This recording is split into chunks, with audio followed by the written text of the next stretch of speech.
I know that you're a Jersey girl inside. 4 a.m. at a diner, stop singing, living on a prayer. I'm thinking maybe you're a Jersey girl with all those highlights in your hair. No other girl can move like you. We pump our fists, damn right it's true. Good morning, everybody. This is Shelly, your mouthy mama, talking trash and truths. And this is Coffee and Chaos with T3. It is September 1st, 8 o'clock in the morning. Our first message in is from our darling Rabbit. Rabbit, how you feeling? I hope you're back to your bouncy hoppy self today. Your happy hoppy self. Morning, Grimsbar. How are you? Rabbit's message is remember to change from top chat to live chat. Don't be stupid. Because I feel stupid every time I leave it on top chat. And I'm like, why am I not seeing everything? Because I left it on top chat. Hit the like and strike the subscribe, ring the bell, and share. God, she's like the best there is at this, Lord. Hit it to see all the spicy comments. I don't know how spicy I'm going to get today. I haven't slept in quite a bit. I'm having issues. This morning, I had a freaking issue with SteamYard.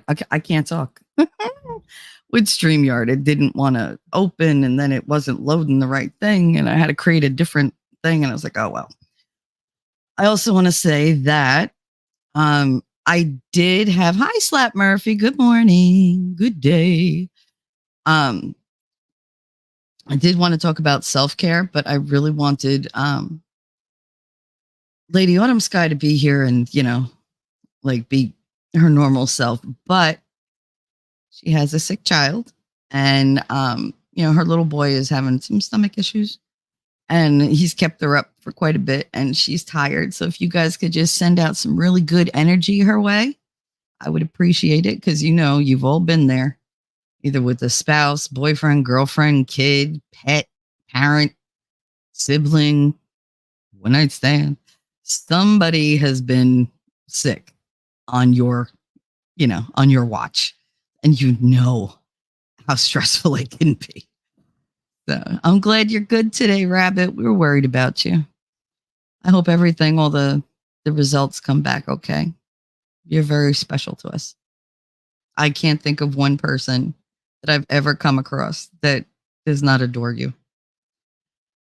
No matter what, you always have family here. Always. Now, going back to Lady Autumn, I really do want her input when it comes to the shifting and usage of both masculine and feminine energies, because she's touched on this many times when we've been talking and, in chat. And she said, what has pushed her to be one way or another. And I relate to that a lot because, I've had to do the same. And I just want her to be there for that conversation. So I want her to be, rested and happy and be able to enjoy it because she has a lot to say on it. And she has a lot to say about self-care. So does Rabbit. Rabbit's good at, giving us the skinny on what to do. She knows all the ways. And I'm hoping that Cloud will show up because she's always good for self-care tips. Even if it's just telling you, you're going to die eventually, so live today. She's just like, let that shit go. Life is too short. So what I chose today instead is perspective. Slap Murphy said self-care or self-love. Now, I am a huge proponent of self-love. I'm not very good at self-care. But that's a whole other stream. Self-care will be on Monday, I hope. Self-love, maybe we'll do an after dark stream. You never know. We might have to make that a Rumble exclusive. Because that's just, we could discuss it, but not here. YouTube is like, nope. I do have a question for anybody out there. I got a paused membership for Steve Gosney, and I don't know if he paused his uh rabbit. Oh, you spicy today. I will address that in a woman in a moment, young lady. I can't. Oh my God, what is wrong with me? I have a membership. I was gifted a membership to Steve Gosney, and I got an email at 5:45 this morning saying that it was paused. I know, in a woman. I know, Graham. It's not like I haven't been in a woman. I am a woman, so naturally I'm in one 24/7. But I've been in a lot more than my share. Um, See, you got me talking about being in women, and I forgot what the hell I was talking about. What was I talking about? Fuck. Oh, son of a bitch, Grimmy. Damn it. Robinson, sorry, I woke up and asked. Oh, I'm an ass 24/7. I just, slap a smile on it and, you know, people get confused. Yeah, see, the thing is, I've been so quiet lately. Steve Gosney, yes. Ooh, thank you, Rabbit. You are the GOAT. Now, Steve Gosney, I got an email saying that my membership had been paused. So I don't know if he decided to turn off his memberships right now, which doesn't sound sensible, or if something happened to his channel and he just doesn't know it yet. If anybody knows anything, because I love Steve, I think he's a great guy. And he would be the last person that I would expect to get struck. But with YouTube being what it is lately, you never know. You just never know. Slap Maffy, no, you're good, Rabbit. If that's an ass, I want more of it. Woo! Oh, we're gonna have a fun Friday this morning. I was planning on a very short stream, but if y'all keep up with the spice, I'm just gonna have to wake my ass up and put sleep off. So yeah, so if anybody knows anything about Steve Gosney, if you hear it while I'm on here and I don't, I'm not checking my DMs or whatever, just let me know, please, because he's a nice guy. He's super sweet. He's very, very hardworking. And if he got struck and it was for something stupid, I mean, I want to jump on Twitter and be able to see if you could super thanks his videos. I'm going to do it while I'm on here. So we're going to take a minute. We're going to take a minute. I didn't know you could do that. Like that was one indicator. Stephen Gosney. That would be his. Nope. Nope. Nope. Nope. I mean, maybe he doesn't have super thanks turned on.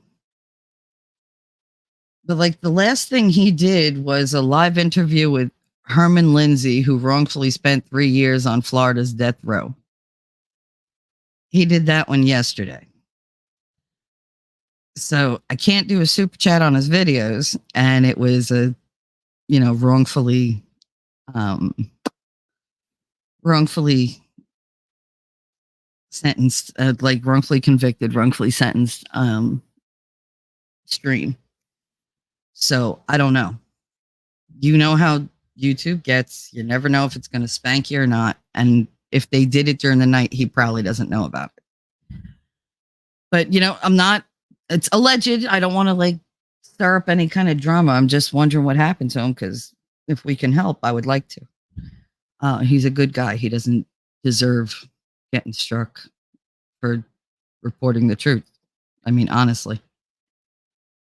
But, there's been a lot of that going around. I read somewhere that Madcore got demonetized. And that's bullshit. Who else? Somebody else got demonetized yesterday. And I don't remember who. But they're just does video on wrongful conviction gets wrongfully demonetized. There you go. They do that. It's ridiculous. It absolutely is. I actually read about at least two but maybe Medcore was one of them. Like I said, I'm really tired and I have no idea. Um, Slap Murphy said, I love drunk Stevie G. Oh my God, Stevie G. I so want to call him that now. Yeah, but that's not a good thing. Staying monetized on YouTube. Yeah, no, I know. Well, I mean, they can't do anything for him getting drunk. It's not like he does anything. The only thing he does when he's drunk is he giggles a lot and then he falls asleep. I mean, God, I'm worse when I'm sober, which doesn't say a whole lot for the future of my channel, but you never know.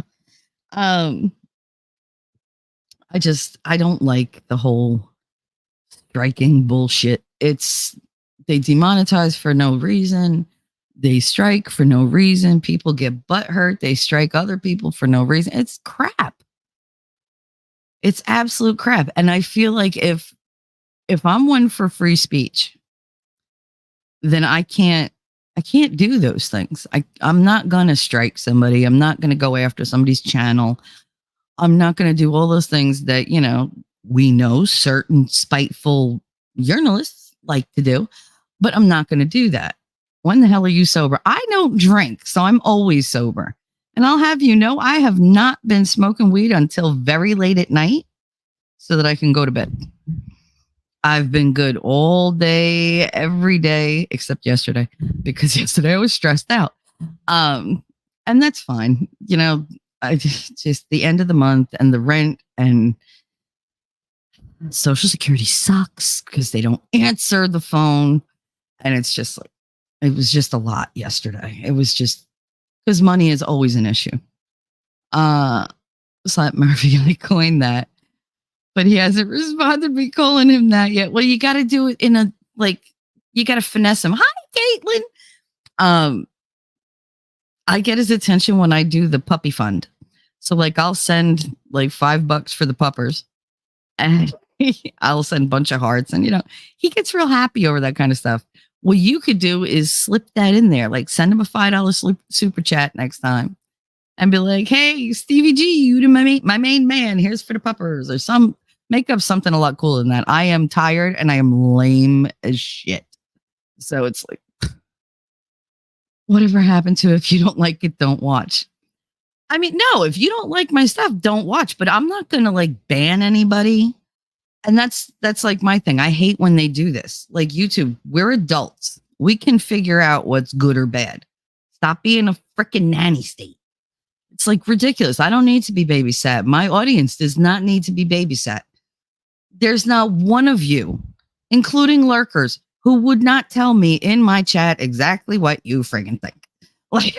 That's not the place that this is. This is the place to air your, opinions. Don't be a dick about it, but air your fucking opinions. Tell me what you think. Tell me what you want to talk about. I'm happy to squirrel. You know this. They took away my salt and sugar. Oh, I don't drink. They can't have my ciggies. No, yeah. I know we're getting there. The list of things I can't have is way longer than the things I'm allowed to have. Pretty soon it's going to be here's your piece of fruit and here's a cup of rice. Have a nice day. That's going to be it. Oh, and don't drink the water. Great. Thanks. I actually, you'll know that I have a problem with my legs or whatever from the lymphedema. And the place that I've been trying to get to for 3 months canceled on me again. But the lady felt really bad and she gave me another place to go to that's actually closer, which is nice. And they have their own transportation, so I don't have to worry about trying to climb into a truck when I fucking can't. So I'm hopeful, because they have even more extensive facilities than the other place that I was going to go to. So hopefully they'll do their tests, schedule me for a surgery, and we'll see what happens. And then I can get the hell out of this town. Oh, when you're down to just applesauce, it's time to check out. No, it's when. No. Because there's still smoothies. You can have smoothies. Yogurt, they will always let you have yogurt. I don't know why. Maybe for the probiotics. Who knows? But Grimmy's got jokes. When the hell am I sober? I love that question. I do. I love that question because it's like all the time, all the time. But then I have to give the that little disclaimer, except for yesterday. I don't know. It was a lot of paperwork I had to do yesterday, and then I couldn't sleep, and it was just a lot. And again, that comes down to perspective changes everything. I have found that I can't just look at things from my point of view because that keeps me in an angry place because I have a different lens that I see things through. I come from a place of extreme mistrust, um, countless fucking different kinds of trauma, um, and just a place where I always have to be on the defensive. I always have to protect myself. I always have to be on alert. And hypervigilance is extremely draining. And it's also extremely corrosive to your ability to deal with shit. And the way I look at things, I always see them as an attack, whether they are or not. I have to judge them for the potential. Yeah, we don't give advice here. We just educate and entertain. And I overshare. And this is going to be one of those overshare days, most likely, because it ends in a Y. Now, when it comes to like my traumas or whatever, there's been tons of them. There's been, like childhood essay. There's been childhood, um, just how do they say it? Like just I guess abuse, like physical abuse, mental abuse. There was being witness to my mother, suffering very much under my father's hand. There were attempted abductions. There were, fights back and forth. And there was a lot of um essay and just bad stuff until I was like 9. And that took away the first like 10 years of my life. And the second 10 weren't great either. Like there was also, essay there, but that was, a guy I knew and a lot of physical assault and a lot of, you know, holding a pew pew to my head and stuff like that. Like I've been through that and it made me a very angry person because everybody I ever met seemed to want to hurt me. And I was quiet then. I was little and I was quiet. What the hell did I know? And so I was an easy mark. So I got tough and I stopped, having a soft voice and I stopped acting girly. And I took on a lot more of a brutish kind of a attitude. Um, if you were nice to me, I was nice to you. If you start with me, I'd fuck you up. Like it was just that easy. And if I knew that you were going to come at me, I would just let you and then I'd just turn my full vitriol on you. And when I was younger, I guess it was okay. Um it didn't really stop until I had my son. Like the impulse didn't decrease at all. I had my son when I was 32. It went away for a bit when I had Katie. But then she got sick and all these doctors tell me all these different diagnoses and your kid's gonna die. Da, da, da, and it made me madder because this baby did nothing to deserve this. If God wanted to punish me, that was on me. But don't punish the kid. And it's always been that way. But he did punish the kid, somehow punish the kid, whatever. I believe things are meant to be. I believe they happen for a reason, and maybe that was to make me grow up. I was already pretty grown up, but having my daughter and having her depend on me so completely for everything, to provide for our family, to have a place for her to come home to make it accessible, to make sure she got everything she needed. Hey, Outpost. It was a lot. And you figure I was doing this at 22, 23 by myself. And yeah, it was a lot. I married badly because I just needed somebody in it with me. I really did. I wanted to get married before my grandmother died. I did not want to be there when she died alone. And I knew I couldn't do it, and that was my first mistake, saying I couldn't do it because I've always proven I can do anything. And I should have done it on my own. I should not have gotten married and done that because that fucked me up for longer.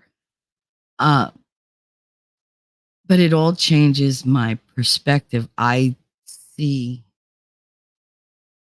pain coming for me, and I automatically, my back goes up, and just the slightest hint of it will send me into fight mode. And it's been said to me before that I can be really, really mean. And when I do, I slip into that thing and I embrace it. Fuck it. Because what am I going to do? Right. That was my whole, thought process. But I believe that we all improve with time. Every day is a chance to be a little better. And there are things that I've said that I'm like, I probably shouldn't have said that, but I'm always going to own them. Like if I said it, I said it. And Christ, I got transferred out of my school because I said, yeah, I said that. You said you hope she falls and breaks her face. Yep. To a teacher. Yep. And you're okay with that. Yep. Because not for nothing. I really still wish she would fall and break her face. I hate that bitch. Hate her with a fucking passion. Why? Because she had it out for me when I didn't do a goddamn thing to her. And I didn't fight back. I said the one thing and she ran with it. And I said, all right, bitch, whatever. I just don't care. The perspective in that was she thought I was wrong and I thought she was wrong. But I owned what I said because I meant it. I don't say things I don't mean in that moment. I might not mean them 10 minutes from now, but in the heat of the moment, shit comes out, Unfortunately, you can't put the shit back in the horse. Slap said, how do you ever get hurt if your point of view is hyper distrust? Because there's ways for people to earn your trust and not be completely genuine in their intentions. There's also shit happens, people are tempted, everybody is fallible. And my perspective is, well, wait 1 sec. All right. So Rabbit, I was only 11 episodes after 2 teeth were pulled and I'm still here. Oh, honey, I hope you can eat now. Aw. At least they gave you really good pain pills because when you were on the other night, you were just like, wee. It was hilarious. So you were feeling no pain. I was like, damn, I wish I had those. Slap said, wow, that's terrible. Too common, but I can't imagine what it does to somebody. Well, what it does is it fucks you up. You become just ready to fight at the drop of a hat. Or you freeze. Or you run away. Those are my 3. Fight, freeze, and flight. Outpost. Thank you, Outpost. We got a super chat. I got a super chat. Peanut butter jelly time. Wiggle, wiggle, wiggle, wiggle. Now, see, you didn't have to look at any of the visuals for those, but I did them all for you. Don't you feel special? Stay strong, Shelly. You're the crazy big sister we all love and fear. Thanks. Appreciate that, you bastard. Have a good Friday at work, nerd. Outpost nerd, thank you for the super chat. I appreciate it. Rabbit, life teaches hard lessons and you learn to protect yourself. Grimmy, how can you break that which is already busted into teeny, teeny, tiny, tiny pieces? The kind of like glass shards that you don't see until you step on them and they're embedded deep in your foot and you're like, I've never felt pain like this. because you just can't get it out. That kind of break. Those little shards, they'll tear the shit out of you. Slap. What you were saying is, how do you ever get hurt if your point of view is hyper distrust? Put it this way. My life is very long. If I was to not speak to people or to risk getting hurt, um, oh, God, slap Murphy. Oh, at Alposner, we don't all fear her. No, the smart ones don't. No, trust me, the smart ones don't, because I am the biggest mush. But when it comes to like the point of view, if I don't take the risk, then I'm isolating myself from everybody. Morning, Suzanne. I can't isolate myself from the world. I need people. I don't particularly like people, but I need them.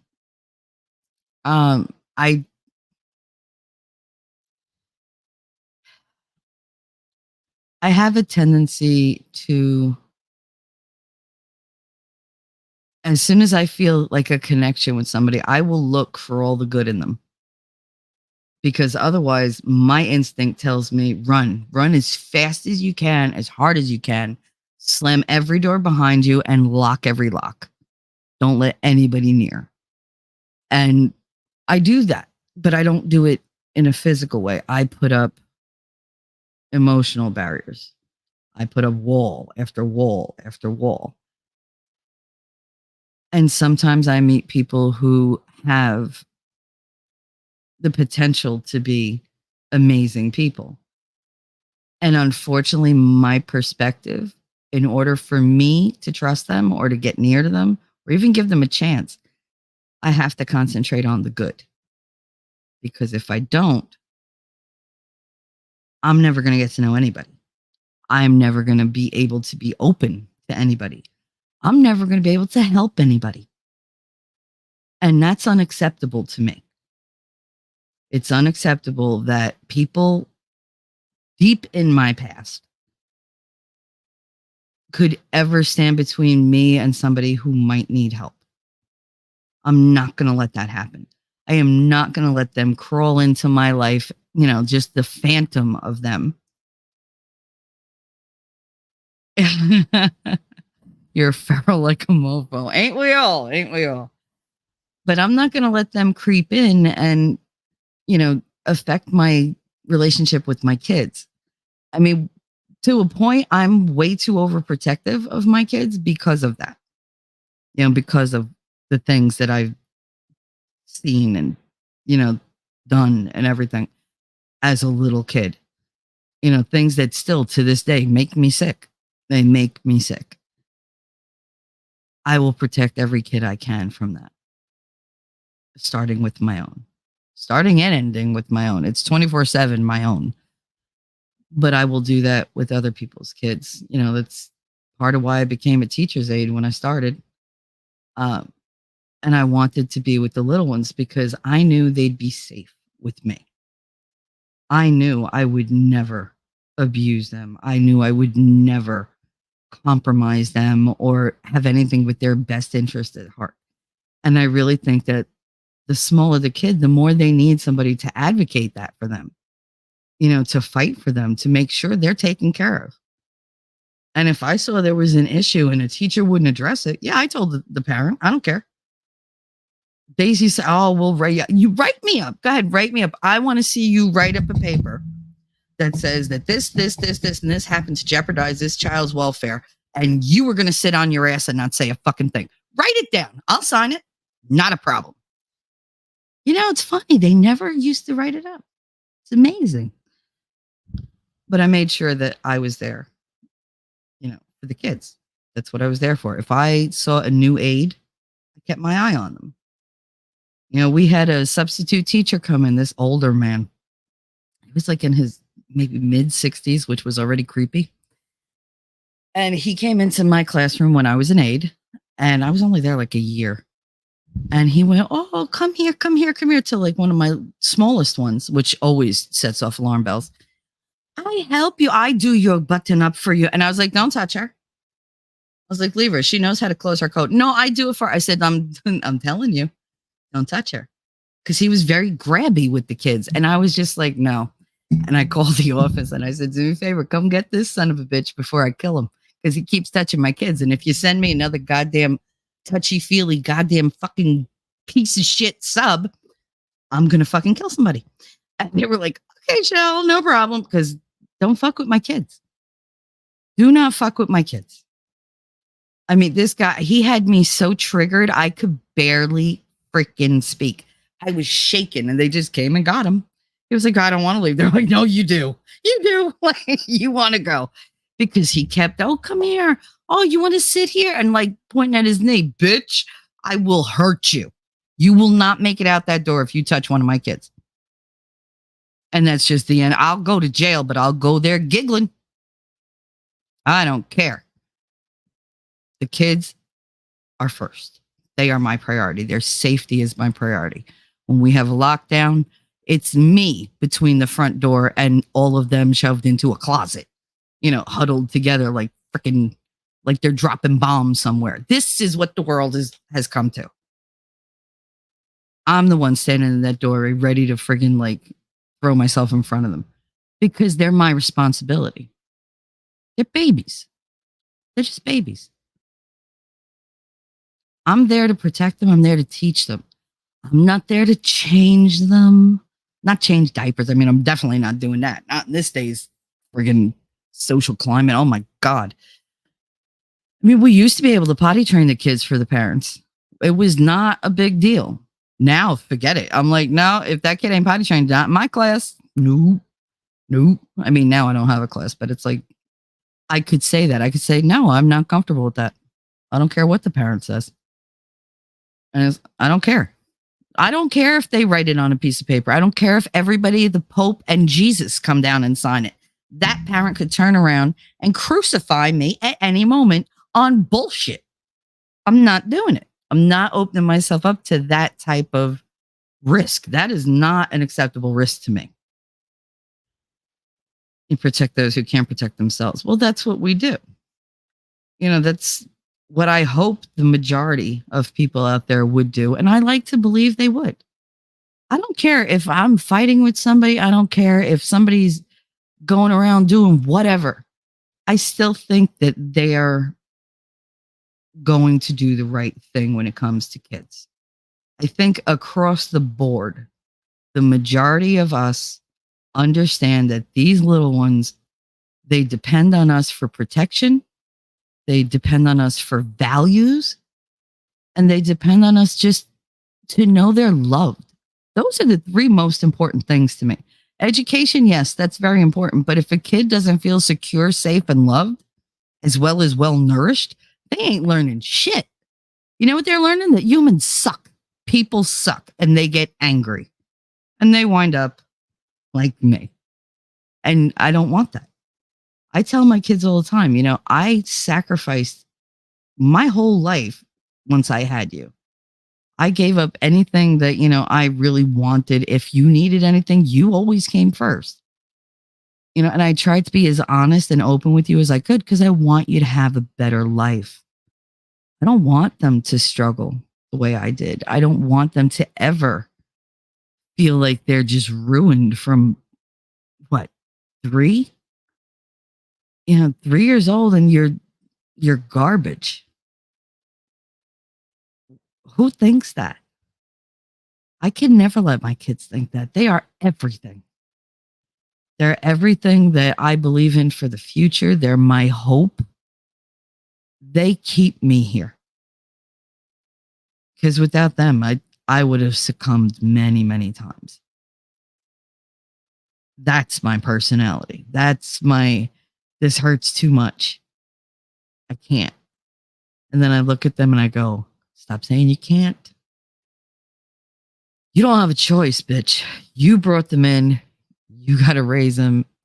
You got to be here for them. You're not your mother. You're not your father. And I'm not. I'm a different person entirely from the both of them. Did I do everything right? Oh, hell no. I fucked my kids up, but I fucked them up differently than I am.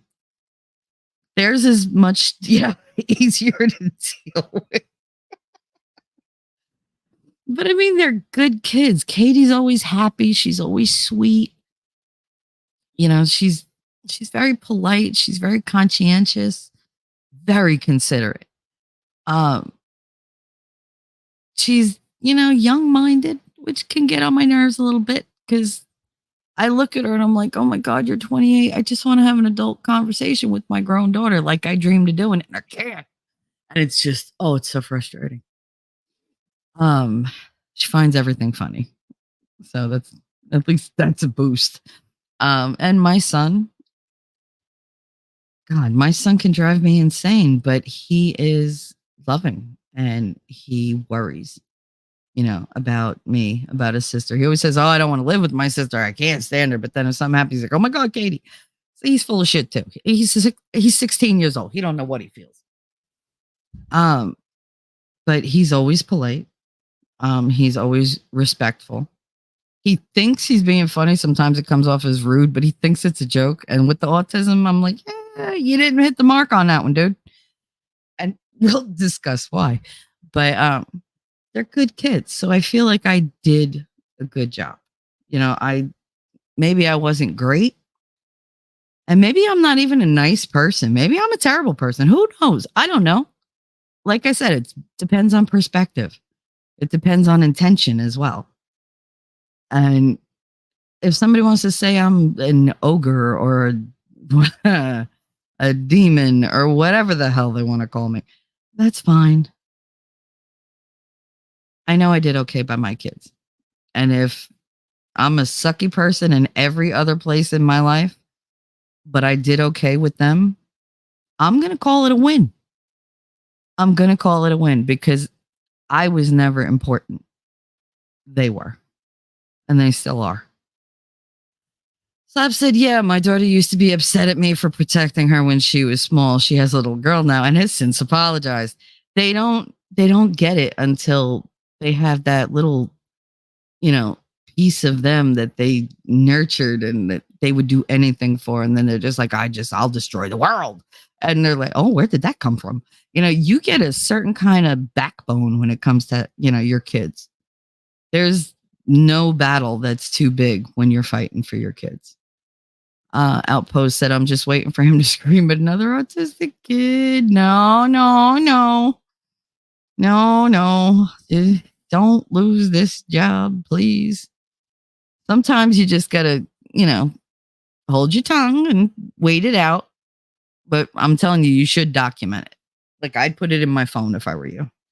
I would document the instances. And when you hit 3, then you have a pattern.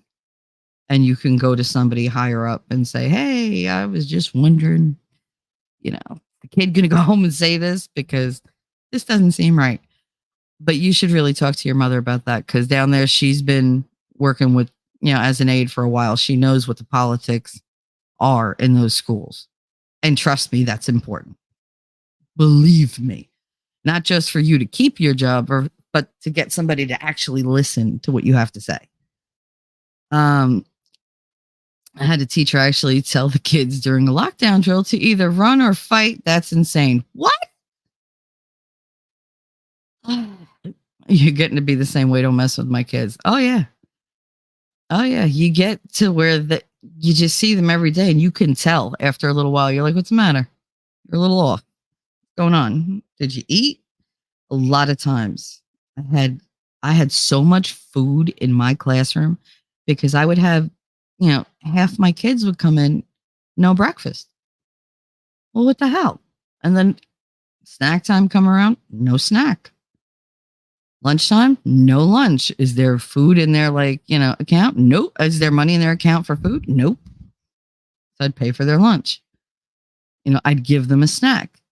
But it always pissed me off because I was like, what the fuck are your parents thinking? I don't get it. Why did you have kids if they were just going to be an accessory or a way to get your $300 fucking check from the government every month? Like, why do you keep having them? Stop it. I didn't miss one goddamn thing for my kids. Even if I had to take the day off of work, you know what? The money is not that important.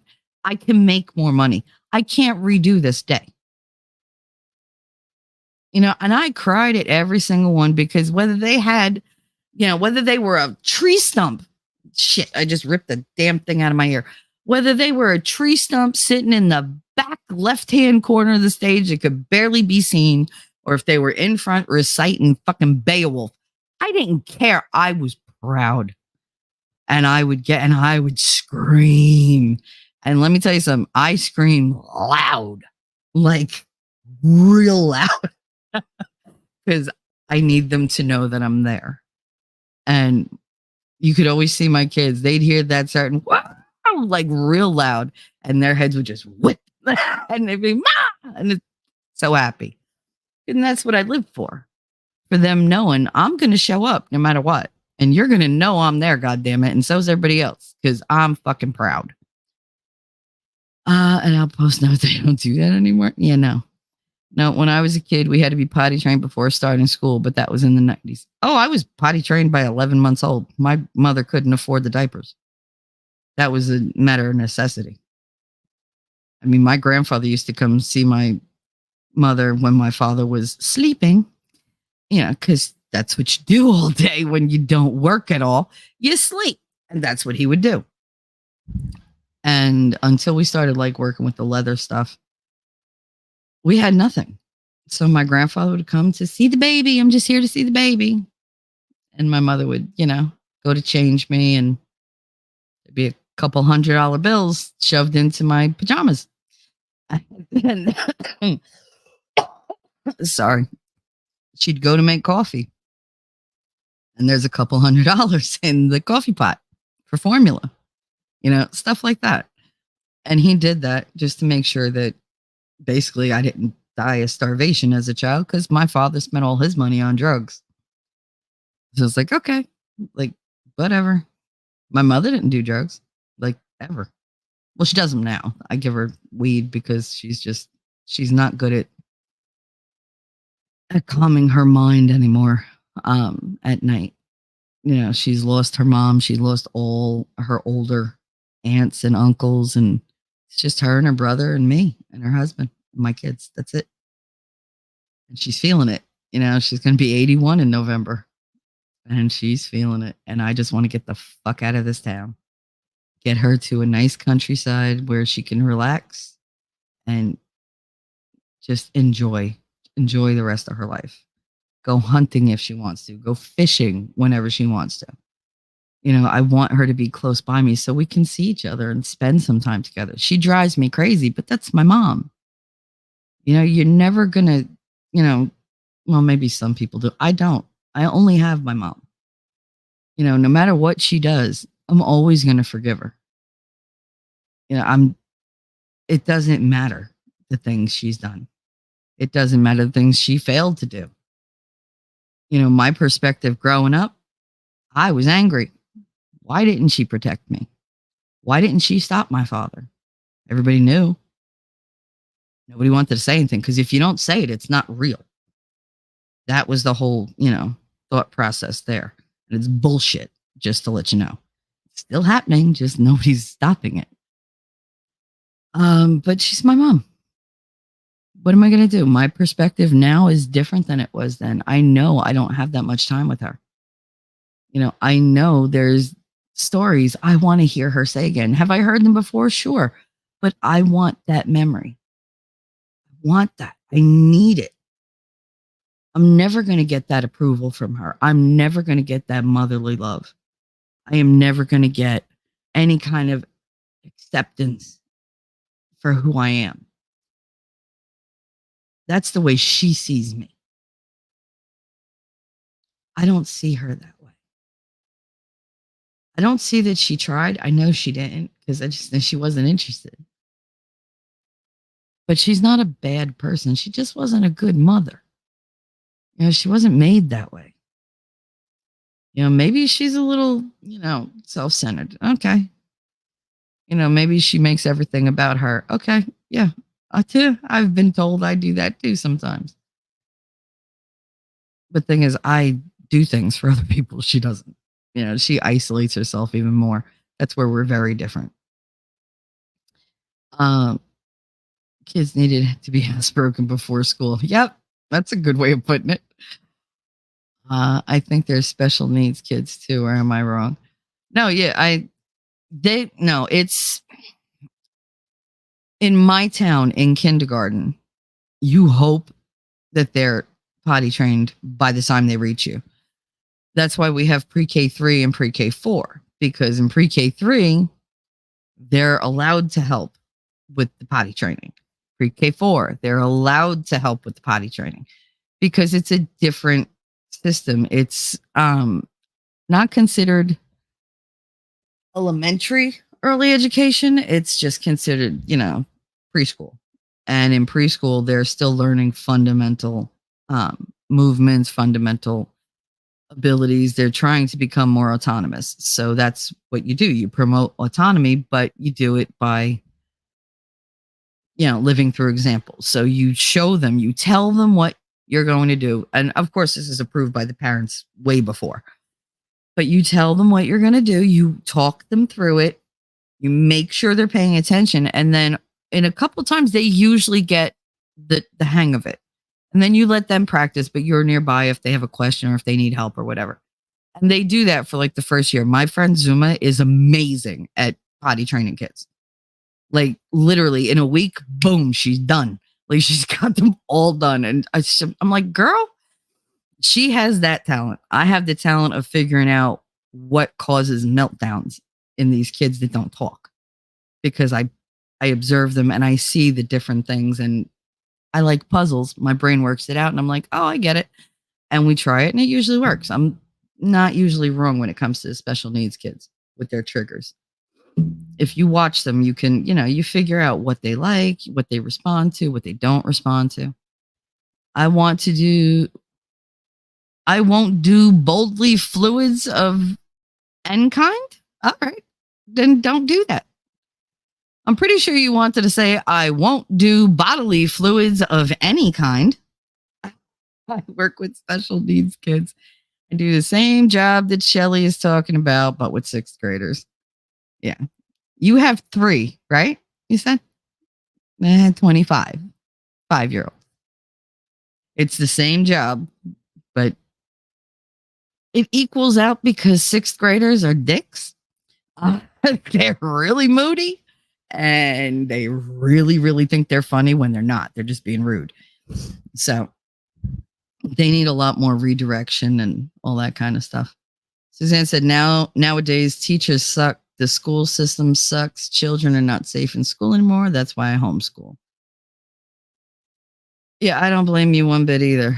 Slap said he doesn't blame you. I kept Connor home from sophomore year on because I wasn't going to be in the school. I wasn't going to be able to run across the state to go get him. And, he's here and he's learning. He's just learning different things. He's learning a lot more life skills than anything because he's already like well beyond where they are in school as far as his academics. So it's like, he was like, I could probably take that test tomorrow. I was like, the GED? Absolutely. I was like, but you're not going to because I don't feel like hearing the state. Like, I could wait a year. Like, he's not going anywhere. Suzanne said Connor is a good boy. Thank you. Yes, he is. He's a good boy. He drives me crazy because he makes me wait like a week and a half for him to go get the fucking mail. But can't have everything. So it's like, it's a trade-off. He waits a week to go get the mail, but when I'm dizzy or something, he will drop everything to run out and come get me. Like when I fell in the hallway and I thought I broke my arm and whatever. And it's just, I couldn't get up. I was shaken. I had nothing. It was like, it's okay. It's okay. Come on, Mom. And like, he's on the floor going, come on, just come this way. Come this. And I was like, I can't. And he's like standing behind me, putting his foot like against my feet. He's like, push against my foot. It's okay. Push yourself forward. because I was so upset. My arms, I couldn't use my arms. I couldn't hold myself up to crawl because I was so shaken because I just passed out. And when I landed with my arm curled under me and I slammed my friggin' the shoulder that I already have pain in into the wall and then into the floor. And I woke up going, how the hell did I get on the floor? What the hell? Why am I down here? And then I was like, how the hell am I going to get back up? Because my legs and my arms were like, nope, we're noodles now. So you can go scratch. You're not getting up. Took me a while, but I did. But he's there for that. He runs and he's just like, I got you. I got you. I got you. Today he was arguing with me, but when I stood up to go to the bathroom, he ran over and put his arm out. And I was like, what are you doing? He was like, well, I'm mad, but I don't want you to fall. Oh, all right. And then he wasn't mad at me anymore. So I was like, yay, bonus. Slap Murphy. I think teachers should have to take a mental health test before being hired to work with children, just like LEO are supposed to pass the psych test. Hey, I'm the leper of YouTube, Suzanne said, and I don't give a fuck what people think of me. My kid is raised right, and I can hold my head up high knowing I did a good job. Yeah, absolutely. Absolutely. I'm very proud of the job that I did. The teacher told them that they should fight or run instead of bunkering down. That teacher's an idiot. An idiot. Yeah, go run off. Yeah, a moving target is harder to hit, but it's also harder for us to keep track of. And it's a lot easier to just pick up off the street and run with them. Yep, at Rabbit. Shelly's like an M&M, hard shell and soft sweet inside. Yeah. Yeah. Until you fuck with me too much, then I get a little like bitchy and cruel. It happens. Whatever. And especially if it's that time of the month, which thank you, Jib Jab. You brought back to me in full force. Love that. Big Grimmy, you need to make a video about dead eggs for me because I want to convince them they're dead and I don't want to be fertile myrtle anymore. I just don't. Like, I don't need it. I know the teacher school in front of these impressionable kids and told them that. The teacher stood, I can't read, in front of these impressionable kids and told them that. Yeah, that's retarded. Or your $850 check from the baby daddy. Yeah, that's what they wait for. I know. And when I think about the $5 a week that I got in child support till Katie was 5. So from the age of 4 to the age of 5, I got $5 a week. And then they upped it to $7.49 a week. Not $749, $7.49 a week. And I was like, what the fuck is the point? I didn't ask for child support. They made him pay that. And it was just like, okay, you're forcing him to give you $5 a week. Really? Like, I don't know who I'm more ashamed of, the government or his stupid ass. Like, what was I going to do with $5 a week? Oh, that topic aggravates the fuck out of me. As for these students in nerds class, they need to split them into different classes. What DM? Dumb motherfucker thought it was a good idea to put a student with the tick in the same class as a student with that trigger. The problem is they don't have enough special ed teachers. And these idiots that do the IEPs don't look at student scheduling, meaning what classes they're going to be placed into to see if any of them are going to be a problem for the others. Now they put them in there and they're told, the teacher's told when they say, oh, these two kids can't be together, whatever, one of them has to be moved. They'll say, 1, we don't have another class like yours. And 2, this is the least restrictive environment for them. And that's what we promised. And that's a language thing, because what a least restrictive environment for a student actually is not the same meaning as what administrators tell you it is. I'm not going to get into it because language is very important and I don't know the specific dialogue in the state manual about it, but it is a very specific thing and administrators don't use it like that. They try to say, oh, it's the place where they have the most freedom. That's not That's not what that is. The least restrictive environment is the learning environment where they're not going to be held back or restricted from learning because of time constraints, because of the different learning abilities in the class. That's what that has to do with. Instead, they go, oh, no, well, they'll have more freedom. That's not what that is. That's not what that is. And you fucking know it. But you lie to these parents. They lie to you. And it's like, and I wouldn't. I got in trouble so many times. I'd be like, oh, they didn't. Oh, they told you. They said they're mean to Marty, right? You told this one. No, I didn't get to that email yet, Mrs. Peterson. Oh, really? Oh, all right. I'll do it. I'll carbon copy you on it. Oh, that used to piss him off because I put everything in the fucking email. I'll put every piece of paperwork I got. I don't care. And they like to gloss over it. And it's like, no, we're not glossing shit. We're not here for your paycheck. We're here for their education. That's still important to me. And it's not important to them. And a lot of the teachers get the blame. And let me tell you something, teachers don't set curriculums. We're not allowed to pick what we teach anymore. That comes from the admins. However, the admins turn around and say, oh, I'll talk to that teacher. They're full of shit. They ain't going to talk to that teacher because they're the one that told that teacher, teach this. It's ridiculous. The teachers get the bad rap. Most of us, we adore our kids. I'm not talking about these new people or people with like mental problems because there are a lot of them.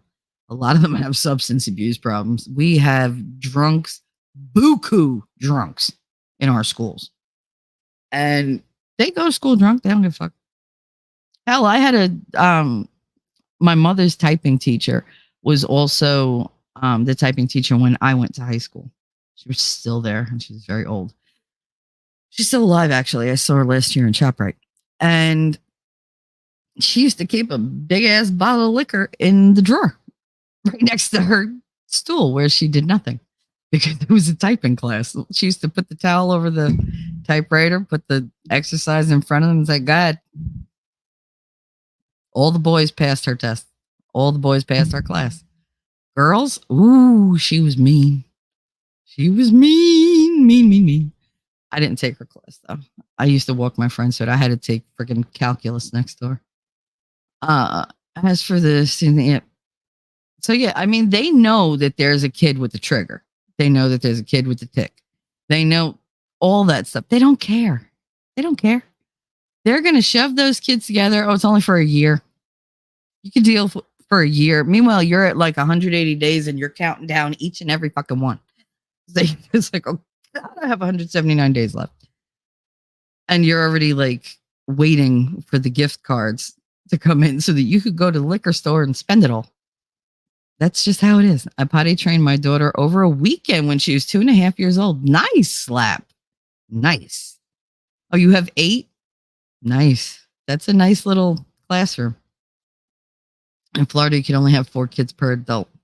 Yeah, I hate to tell you, it's not very different in Jersey. It's just we, lie. Because there's no room. There's no room. I've had inclusion or some type of disabled class because we do have disabled. We have pre-K disabled. That's what it's called. But I've always had, at the very best, inclusion. But it's always special needs. The one year they gave us general ed, which was like, are you kidding? We were so excited because it was like, oh my God, it's going to be such an easy year. Yeah. Mm-hmm. By the second week, I had 2 kids with Down syndrome. I had a nonverbal kid who screamed nonstop and would only be like held like all day long. I had another one who would like poop his pants and like put it on the wall. I mean, I had one who had constant freaking diarrhea and thought it was funny not to tell anybody, but to go sit on every single surface that he could. So it was just, my general ed class wound up with, I think, 6 special needs kids, which turned it into a secondary inclusion class. So there's that. Then make 2. The thing is, they have to be certified, and not a lot of teachers are willing to spend the extra money to get a special ed certification when the salary is not bigger. It's really not. It's bigger later, But like when they start, it's not usually bigger, not in elementary schools. One can become violent at the drop of a hat. One kid. Um, I'm a teacher, a babysitter, and a linebacker for this job. Never ever touch these kids. Ever. I just be very careful. I pulled a kid out of the street. Big kid. He was bigger than me. He was going to run in front of a car, and I was on my way to lunch. I was walking across the street, and I saw him. The um the crossing guard distracted him, so he looked over at her, and I snuck up behind him, grabbed him, and hauled him onto the sidewalk. And he blackened my jaw with his head. I mean, he took such a shot that I almost let go of him, but I couldn't. And I wound up I had him in a full restraint. I knew how to do it. I didn't enjoy it. And I got nice, big rock on my jaw from it. And Marty had a fit. But, I was like, it didn't hurt. It didn't hurt. And it didn't hurt at the time because my adrenaline was pumping. But he was like, you shouldn't have grabbed him. I said, no, it was better that I stood there and let him get hit by a freaking car. And he was like, oh, well, I didn't. Well, then shut your mouth. Like, don't yell at me until you know what the hell happened. And that's always how it is. Somebody, oh, she pulled me. She hurt my arm. I hurt your arm.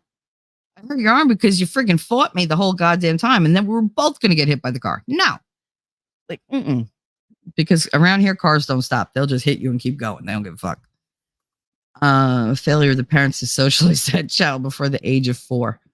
Well, see, we're running into a lot of issues now because kids were home for a year and a half when they should have been in pre-K and they should have been in, kindergarten and they should have been socialized, but they weren't. And they were on their parents' nerves. So what did the parents do? Oh, do whatever you want. Oh, you're doing that all by yourself. Such a good girl. Yeah, go get it yourself. And then they come to school and think, I could do what I want. I could touch what I want. I can get what I want. Mommy said, daddy said, grandma said, my aunt said. No, this is my domain. We have rules. And they don't like rules. These kids do not. I've said it before. I had a parent say, oh, we don't tell our child no. She doesn't understand the meaning of the word. We don't use it. I said, well, she going to learn it here. She is going to learn that word here because I can't let her do whatever the hell she wants. Like, who does that?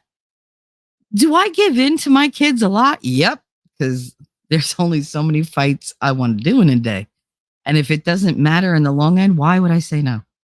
Just fucking do it. I don't care. But if it's important, no. We'll fight for days. I don't care. If it's no, it's no. I'm not going to stand here and die on this hill for no reason. I'm doing it for you. Like, smarten up. But you got these kids who come in and their perspective is, I can do whatever I want. Who are you to tell me no when my parents let me do whatever I want?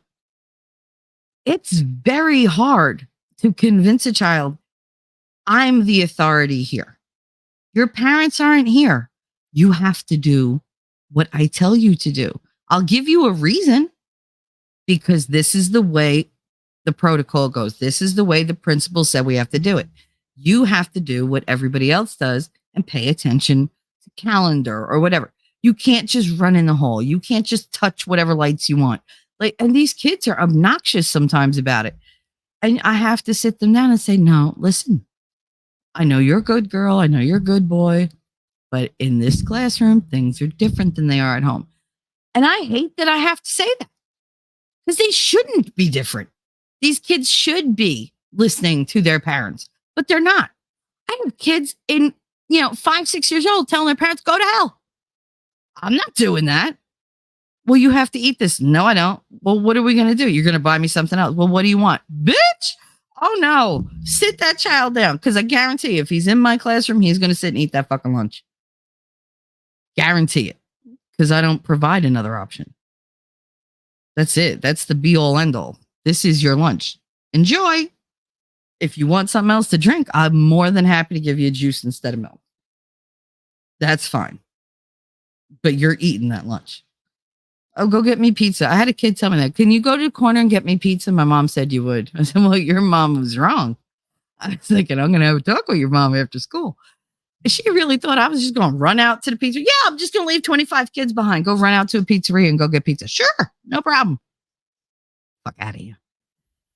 What happens to the teachers when they fail to prevent the kid from attacking another child? Well, see, they don't always write that up. And unfortunately, Grimmy, a lot of the kids in those classrooms are either nonverbal, have memory issues, or don't articulate what happened because you can easily tell them another narrative and they'll go with that one. I've seen that many, many times. Many, many, many times. The teachers knew this child was violent and failed to remove the wrist. They don't care. They don't care. They have mandates written out for them, protocols in the IEPs. That's all they have to follow. They don't have to do what would make sense. Common sense has no place in these people's jobs at all. None.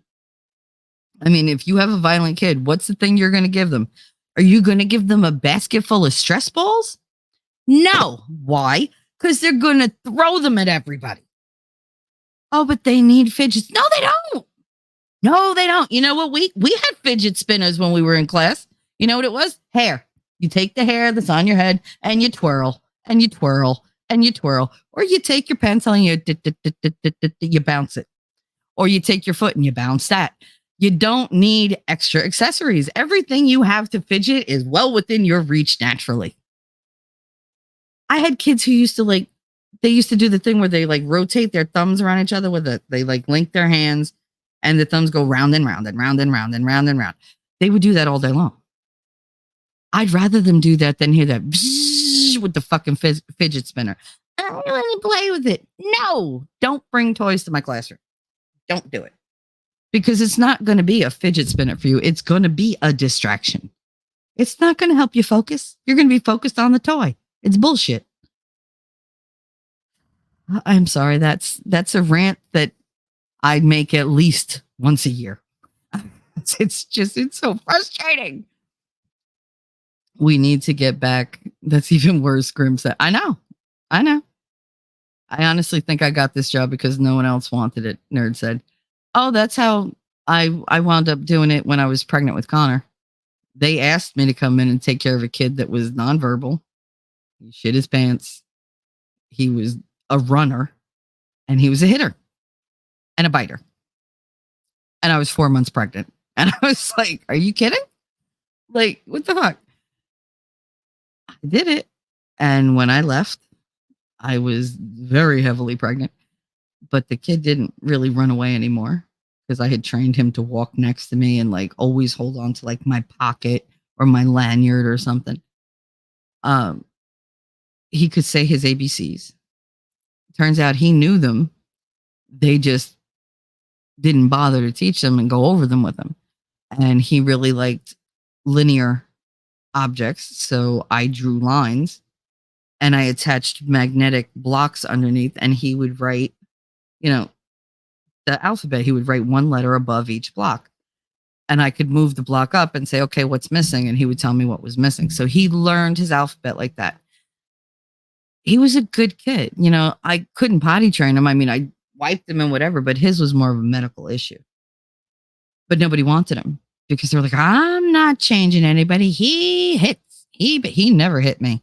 He raised his hand to me. I grabbed his hand. I said, come sit here. He sat in front of me. I said, number one, we do not hit. You need to use your words. If you don't have the words, I will listen to you and you could just look at me, write it down. You could show it. You could play it out with toys, whatever you want. I was like, but you cannot hit. There's no hitting. Do you understand? Yes or no? And he shook his head, yes. Okay. I will do anything for you that you need. If you want a snack, you can, tell me you want a snack. I had all sorts of cards the next day that I made. They had pictures on them with words underneath so that he could figure out how to tell me what his essentials were that he needed. Nobody had done this with this kid. Nobody took the time. I didn't come in until April to help with him because they had gone all those months just trying to make it through. and realized, no, we needed like somebody who was going to be just with him. And I just had him. He was my sole focus. And he was a much different kid. And I saw him a couple years ago and he knew who I was right away. He was like 18. And I was just like, oh my God. And he was Miss Michelle. And he was crying. I was crying. It was like a whole big thing. But he could talk. He learned. He got the confidence to try. Nobody tried with him before I came along. They just didn't have the time, they said. I was like, you didn't have the time. Like, you didn't have the desire to help this kid. It was heartbreaking. It really was. We need to get back to teaching basics. Nerd, you got the job because God knew that these kids need you to help them, to keep them safe and give them a voice. Yes. Being an advocate for kids who can't speak for themselves is one of the most important and rewarding things you could do. I made shit money at my job. I had no health insurance and I loved it. I loved those kids. I would go home exhausted. I didn't even have the energy for my own kids half the time. I found it, but I didn't have it. That's when you got to like really dig deep. Gotta go. See you later. Bye, Rabbit. Please rest. Please. Nerd said, well, I like them at least. Yeah, it helps when you like them. It helps when you like them. It's not always easy. You got to look for the good in them. You really do. And if you can find something that you connect with them, your life is going to be so much easier. When I had Louis, no. Louis, it was the straight objects. So like if I had the blocks, the connecting blocks, I could get anything done with him. Later on, I can't say the kid's name because he's still in school, but I had this kid for a short time. He was in 4th grade and he couldn't write. It was a huge thing. It would cause a huge freaking meltdown. He didn't listen to anybody. He'd tell you off. And I sat with him the first day and I was like, tell me all the things that you like. What do you do when you go home? What do you do at the park? What do do you collect anything? And his thing was Pokemon. And I was like, oh, okay. Tell me about it. And he got to know me by telling me about Pokemon. And the next day I came in and I said, listen, you're going to go to class. You're going to do your work. You're going to tell me what to write. I will write it down. You're going to answer the teacher's questions. You're going to read. And he's looking at me because I was not giving him an out. And I was like, you're going to do your work. You're going to go to science because he hated science. You're going to go to gym. He hated gym. I said, and by the end of the day, you're not going to have any kind of meltdowns. You're going to be a good boy all day. And if you do all these things, at the end of the day, I will give you a brand new Pokemon card. This worked every single day. The kid was like a whole new kid. They were like, what did you do? I found his motivation. That was his goal. Your goal, well, we told her his goal was to read. That's not a goal. That's a task. His goal was to get through the goddamn day without losing his mind and do his work. All he needed was a little motivation and a little assistance. That's it. And very slowly but surely, I had moved him into, I can't type this really quickly because they moved on to computers because the kids apparently don't need to know how to write anymore. And I was like, this is just, I don't know where all these letters are. I'm terrible at typing. And he was like, I'll do it. And he could type fast. And that's how we transitioned into him scribing for himself. And it takes tricks. You got to trick these kids. They don't need to know that they've been tricked. You're doing it for their own good. You're not being, weird or anything. It's just, you have to find what they want. You have to be able to make it for them so that they're doing it for themselves. They're not going to do it for you. They don't give a shit about you. They're going to have to do it for themselves. So, okay, he wants that card. Every day he wanted a card. And I had a stack of them because my son had been through that phase. He was like, I don't care.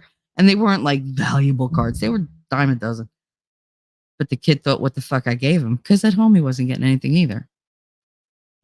I gave him support. I gave him treats. I gave him a reason to not act out. I gave him a reason to learn coping, strategies. I gave him a reason to do his own work. And at the end of the year, his parents were like, "What did you do?" I was like, "You just got to know what to say." I'm not going to yell at him. He's not good for yelling. Yelling at him does nothing. He shuts down and then the rocking starts and everything. Why would I do that? Why would I trigger him like that? Then I have to deal with it. No, I'd much rather he be calm. I'm calm, he's calm. And I would joke around with him, think nothing of it. And he just thought I was just great. And I still see him and he's amazing. He's going to graduate and go to high school next year. No, this year. This year. Oh my God. I'm getting old. Grimmy said, yeah, Alpha said they certainly do not like the rules. No, they really don't. Grimmy said, took me 2 months of intense training to get my nephews to be socialized. Yep. Please, thank you. Asking permission, manners. I can't tell you how many times I say manners are free and you're not getting anywhere without them. So please be nice. Use your manners. And they learn. They want to get approval. They want to, they want to be good. They want to, be able to play and not, sit and hear a lecture from you or whatever. One of my kids told me his grandma was the only one who could tell him what to do. I said, well, let's call grandma and see who she sides with. Yep. It's funny. It's the things you do. You just got to find your way around them.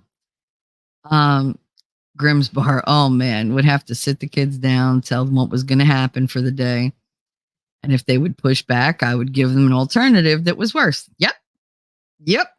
They didn't like it at first. And that's the thing. Do you want to spend 5 minutes reading this book with me and then telling me, what you think of it? Or do you want to spend 10 minutes sitting on the side while your friends play, reading this book and asking me questions and telling me what you think of it? Because those are your options. 5 minutes here or 10 minutes while everybody gets to play and you sit through recess with me doing this. It's amazing how many of them wanted to play at recess. It's really motivational. And it's terrible. I'd have to do that over and over and over till they got it, till they understood, oh, she's just not going to back down. This sucks. I'll just do it. Talking trash and truth. I would love to talk to you more about this topic and get some more advice. Yeah, no problem. Just this weekend. You just call me this weekend. Just call the phone or you can call Discord. Either one. I'll answer either one. I twirl my fingers like I'm playing a trumpet while I'm agitated. All my kids can talk and it's getting them to be silent. That's the problem. Okay, where do you think phenomena came from? Okay. I couldn't curse. Couldn't throw shit. So how did I used to calm myself down? Instead of yelling, I'd go, do, do, do, do. Phenomena. Do, do, do, do. I just keep singing it.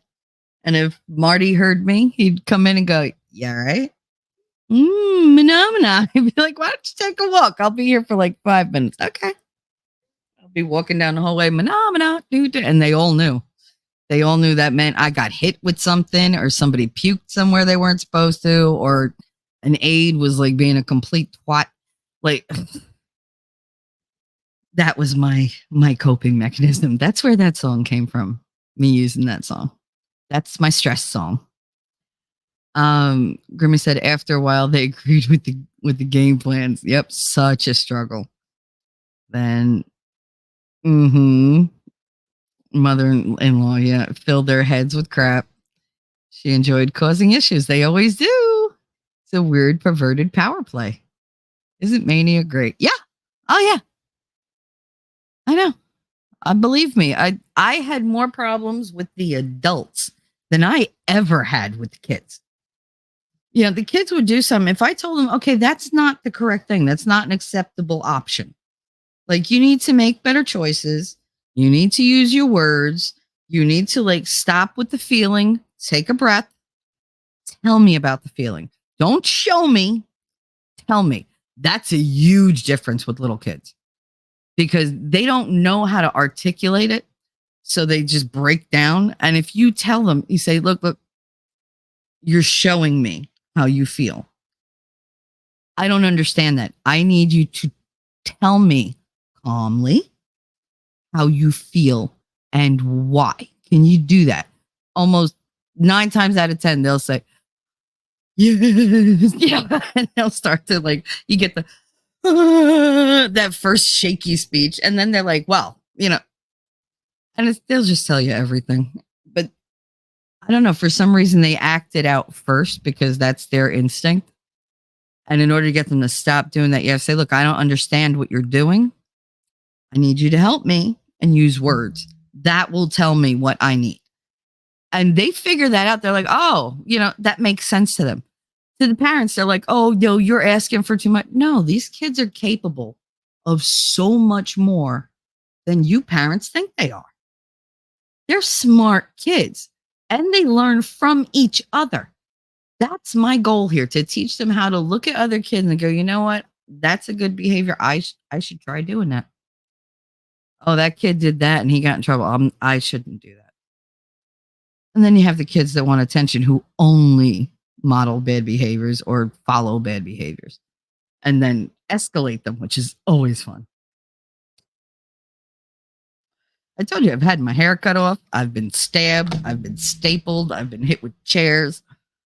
And every time I have to tell myself in my head, this is a kid with an issue. Just find your patience, Shell. It's okay. It's okay. It don't hurt that much. Hair grows back. Hair grows back.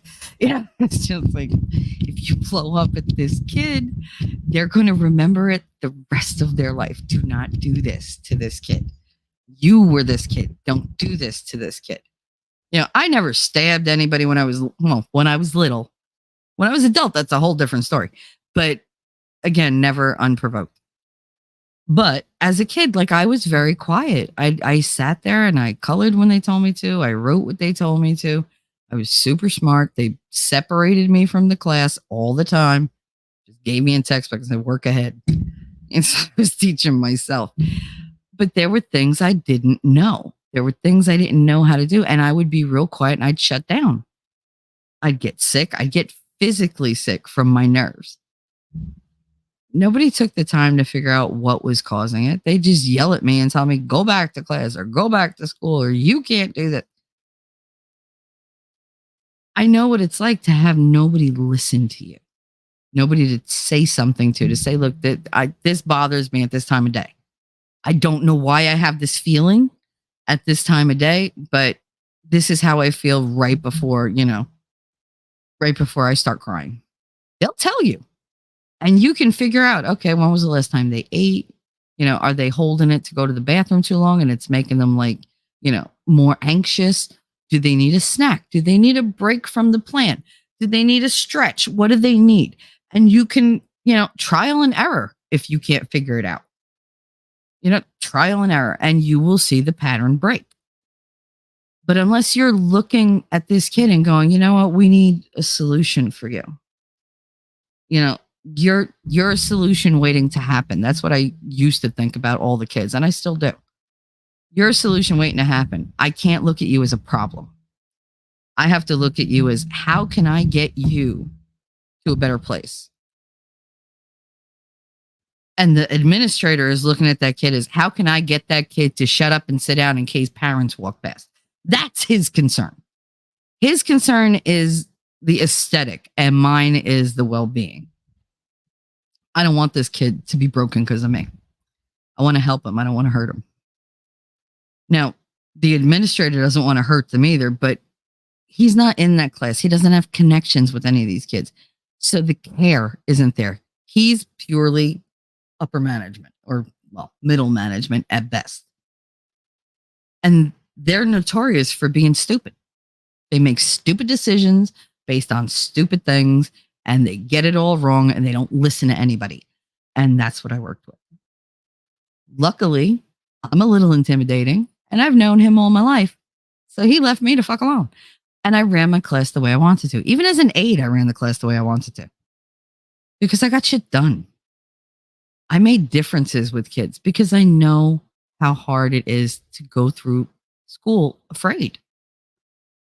For having things that go on at home you can't talk about and you don't want anybody to figure out.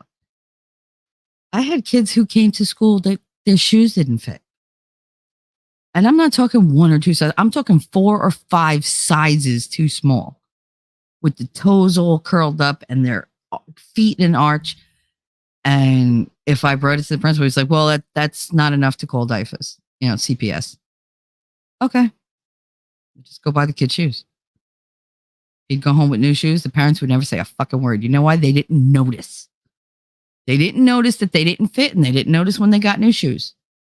And they didn't care. Oh, we got new stuff. That's great.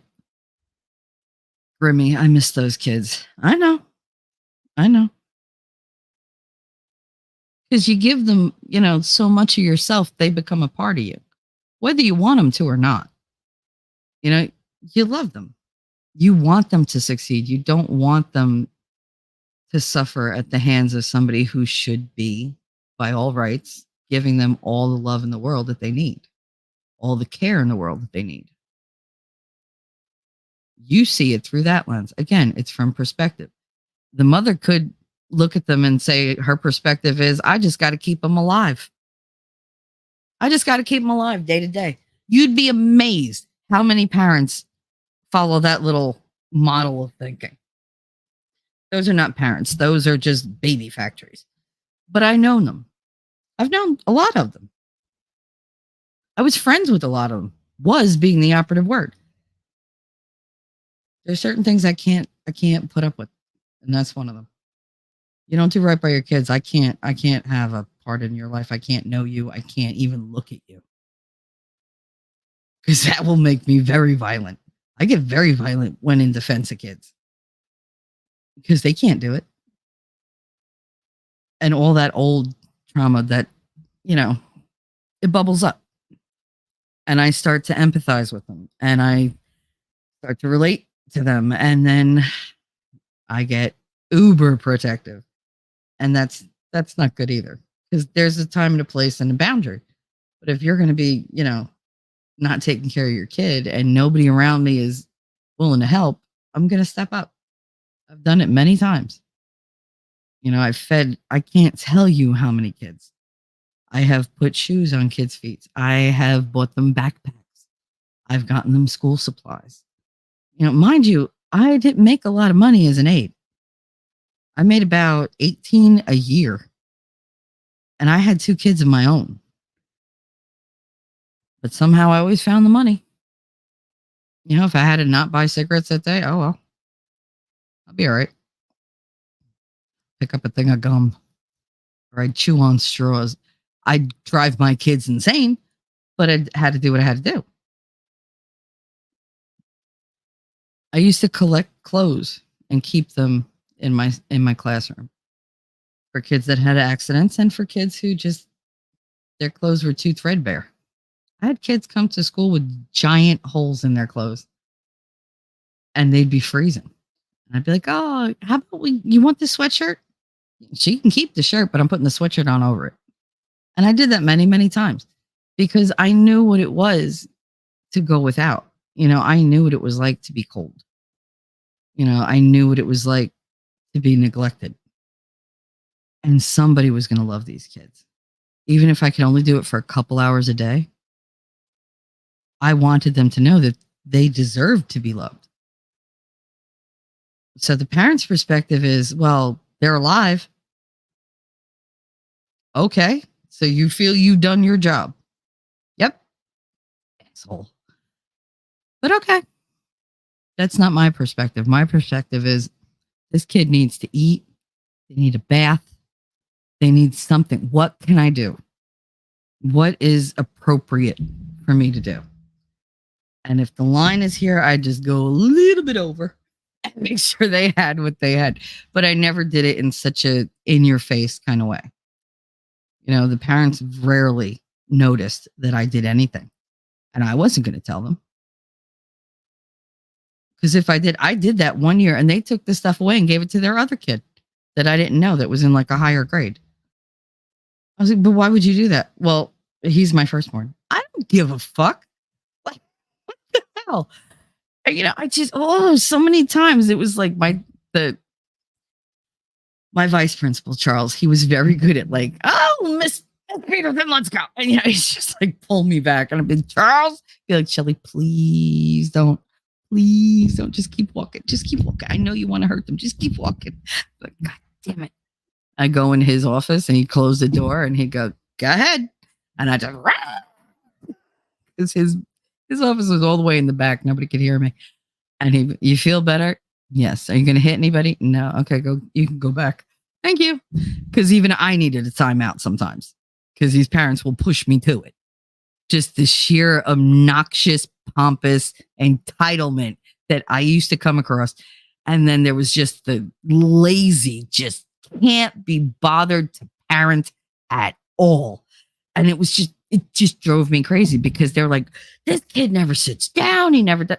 I would do anything for my daughter to be hopping around. So, stop bitching. Count your blessings. You have them. You just don't see them.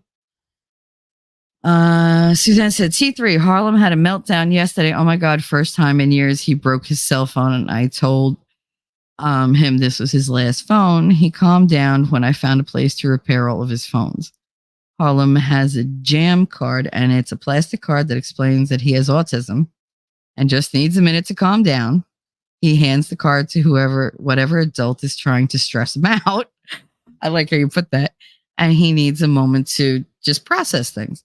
That's really, really good. We have those. I have ID cards for Connor that say things like that. It has his picture on it. So in case he can't articulate who he is and where he lives and how to contact me, everything is on that card. I also have it with the police station, the fire stations. He's on a list for the town that says that he lives at a certain place and his sister is, like mobility challenged, I believe they put. And so we would need assistance if there was ever a fire, like they would get, a bunch of people to come up and get them. I'm on the 5th floor. So getting Katie out by wheelchair, they would have 4 guys pick her up and cart her down the stairs because it's 10 flights of stairs and a lot of really narrow turns. I could never do it. They're full cement painted stairs, so they're slippery as shit too. That don't help. But they're able to do that. And if they know that there's no fire, they'll just open up the elevator with the key because the elevator shuts down. But yeah, no, Connor has that. I introduced him to all like the neighborhood cops. Hey, Wolf Kinder, what's up? Glad you're here. I introduced him to like all the cops basically that I went to high school with. And then I introduced him to the next like generation of them. And they all know him on site. They know me. Like I said, it's a small town. We're 1 mile square. Everybody that's a cop, I pretty much went to school with. Like that's the generation that's in there right now. And then there's the rookies. And the rookies are all partnered up with the cops I went to school with. So I feel relatively safe with him in town. But out of town, I don't know. Like I'm always scared that he's going to have a meltdown and can't talk. And he's big. So he looks like he could be aggressive, but he's not. Harlem's been working. He's been doing stuff. I guess I should have probably guessed that he might have a meltdown just because of all the, the excitement leading up to it and then the stress leading up to it, then learning it and performing it. That's a lot of stimuli. And I'm amazed that he had, he waited that long, that he was able to hold it off for that long and rebound so quickly. I mean, that's a testament to, his abilities, his coping abilities, and the way you raise him, the way you treat him. I hear the way you talk to him and you make it so that he knows, like, not everything in this world is going to come to you, like, wrapped in cotton and covered in glitter and, fairy farts. Like, that's not going to happen. The world is rough. He knows how to deal with that. It's the same way my son, he can deal with a very abrasive personality because he's used to dealing with me. Do I forget sometimes that yelling doesn't work with him? Yeah. Depends on my mood. And then I'll look at him while I'm yelling, and he's just looking at me like shaking his head, going, "But why?" Instantly, I shut down and I stop. And I'm so sorry. I'm so sorry. And he's like, "I know." And he's like, "But I just didn't want to like interrupt because you were on a roll." I don't like, I didn't mean it. And he's, "I know." I know. And I should have listened the first like 5 times you told me. Yeah, thanks. It's nice when they admit it. But I'm glad that he was able to come back from that because it's really something else. Suzanne said, "Yeah, we took him to meet the local police the other day and explained to them that he's autistic." I laughed my fucking ass off. Cop took one look at Harlem and asked if he is violent because he's bigger than all of them. Yeah, I'm there with you. They took one look at Connor's like fucking big build because he's like a linebacker, and they're just like, "But he's not aggressive right now. He's not aggressive." Because my friend Leo that works as a cop, he was like, he doesn't ever get violent with you, right? I was like, he's not violent at all. I was like, he's loud, much like me. He goes, "Oh yeah, your mouth." He's like, "But you don't fight like it?" No, he don't fight like me.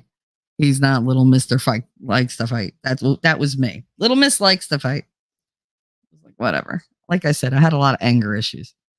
Just an FYI, I'm diagnosed with anxiety, depression, and PTSD.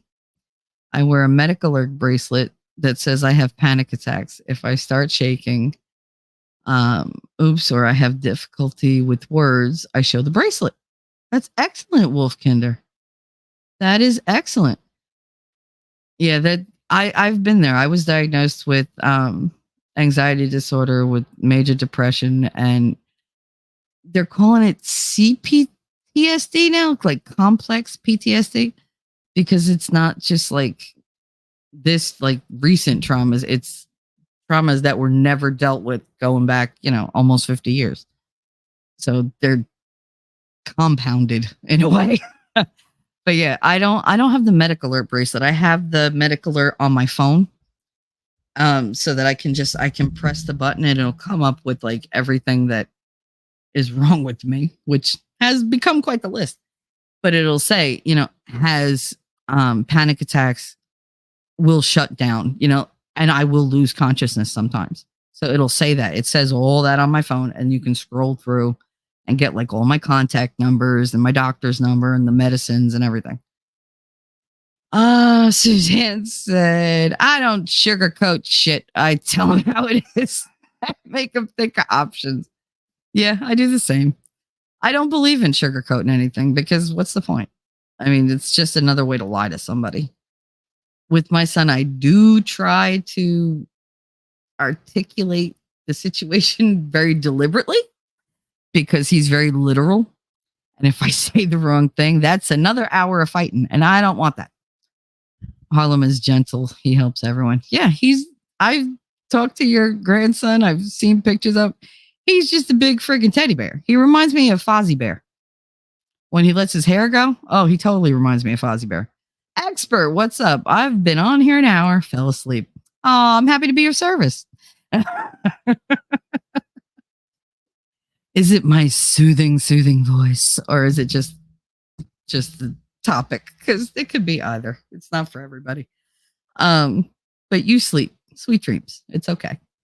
Um, the thing is, like that's what I'm talking about. Like perspective from my son's perspective, when he's having a meltdown, he's in his own head. He's not looking around. He's not looking at how you see him. He's thinking, "Oh my God, oh my God, oh my God, it's too loud, it's too this, it's too that. And I just need to calm down. I just need to calm down." And then he'd have people like yelling at him, and that's not calming him down. Like, that's not the way to do it.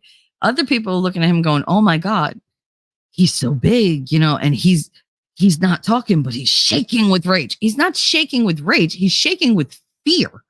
But they're interpreting it a different way. And it's taken me a really long time and a lot of like bad calls and bad run-ins and bad relationships and broken friendships and just a lot of arguing and hurt feelings on everybody's side. And it's just I've gotten to this point where I'm starting to learn not to, and you would think I learned this earlier, but I'm trying not to see everything through my eyes. But I'm trying to, instead of jumping to conclusions or making assumptions or assigning what I think someone is feeling to them, if I can't see it from their point of view based on the information I'm given, I'll ask them. It's so simple. Instead of thinking somebody feels something or thinking that they're thinking something, just, hey, can I talk to you? Sure. What about? You okay? Because I don't know. I'm getting like, I don't know, like a mad or sad feeling. Like, is there something I could do? Do you want to talk about it? It's amazing how fast you get to the root of a problem and find a solution when you're not making shit up in your own head. You can't find a solution to a problem that doesn't exist. It's not going to help. The expert voice, babe, like butter. Don't tell Farron. I can't. That's a joke I'm never going to give up. Wolfkinder said, I had a couple situations where people in uniforms, yep, were looking for someone and read me shaking as guilt, and they got more aggressive. So with the bracelet, I can just hold my wrist out. And that's amazing. I didn't even know they made those. I would love to. I'm going to get one of those for my son just for peace of mind. You're thinking of having his medical alert tattooed to his wrist. Is he going to enjoy that tattoo? Girl, the wrist is sensitive. I don't know. I think that was my most painful tattoo. And I didn't flinch, but that was the one I felt the most. I didn't feel the huge one that's in the middle of my back, but I felt the one on my wrist. The one on my back, I fell asleep. I don't give a shit. He was like, you fell asleep? Yep, sure did. Sure did. I always worry, that they're going to interpret him that way. Wolf, because people interpret like me differently all the time. I sound very aggressive. I sound tough. I sound abrasive. That's just how we sound up here. That's not me. That's us. That's like the environment I grew up in. Even my family, even the most ladylike one in my family, and believe me, the gentile, she thought she was, so ladylike. And she was very girly, very wouldn't even pick up a tissue. It was too heavy. Like, don't put yourself out, Chica. Like, you're all right. We got this. Did nothing. She's so fragile, but delicate little fucking flower. My point was, she was just very, very ladylike all the time. And still, when she spoke, you would think she was going to stab you in the neck just if she was even in a good mood. Like, she just came across rough. And it was like, she was a tough one. And that's what I've always been. At first I couldn't fight back physically because I was just too young. And I couldn't talk back because then, the parental units and the grandparents, they would get upset, and then I'd get, the spoon or whatever. But once I hit like teenage years and my young adult, I was all fight. It was all fight. Fight everybody. You look at me, I fought you. You talk to me, I fought you. I didn't give a shit. And I had my friends. I had tons of friends. I had friends for years and years. But they were like me. They fought a lot. I met them when I fought them. Like, we became friends because we fought. And that was just how we were. And then I didn't know how to get rid of it. But when the pain still comes and the hurt still comes, you got to figure out, how am I going to protect myself? I'm 5'3". Can I punch a hole through you? If I'm mad enough, sure. I don't want to. I'm not in that place anymore. I don't have that desire to run after people, grab them, and pound them into the fucking pavement. I don't want to hit people with a car anymore. I used to.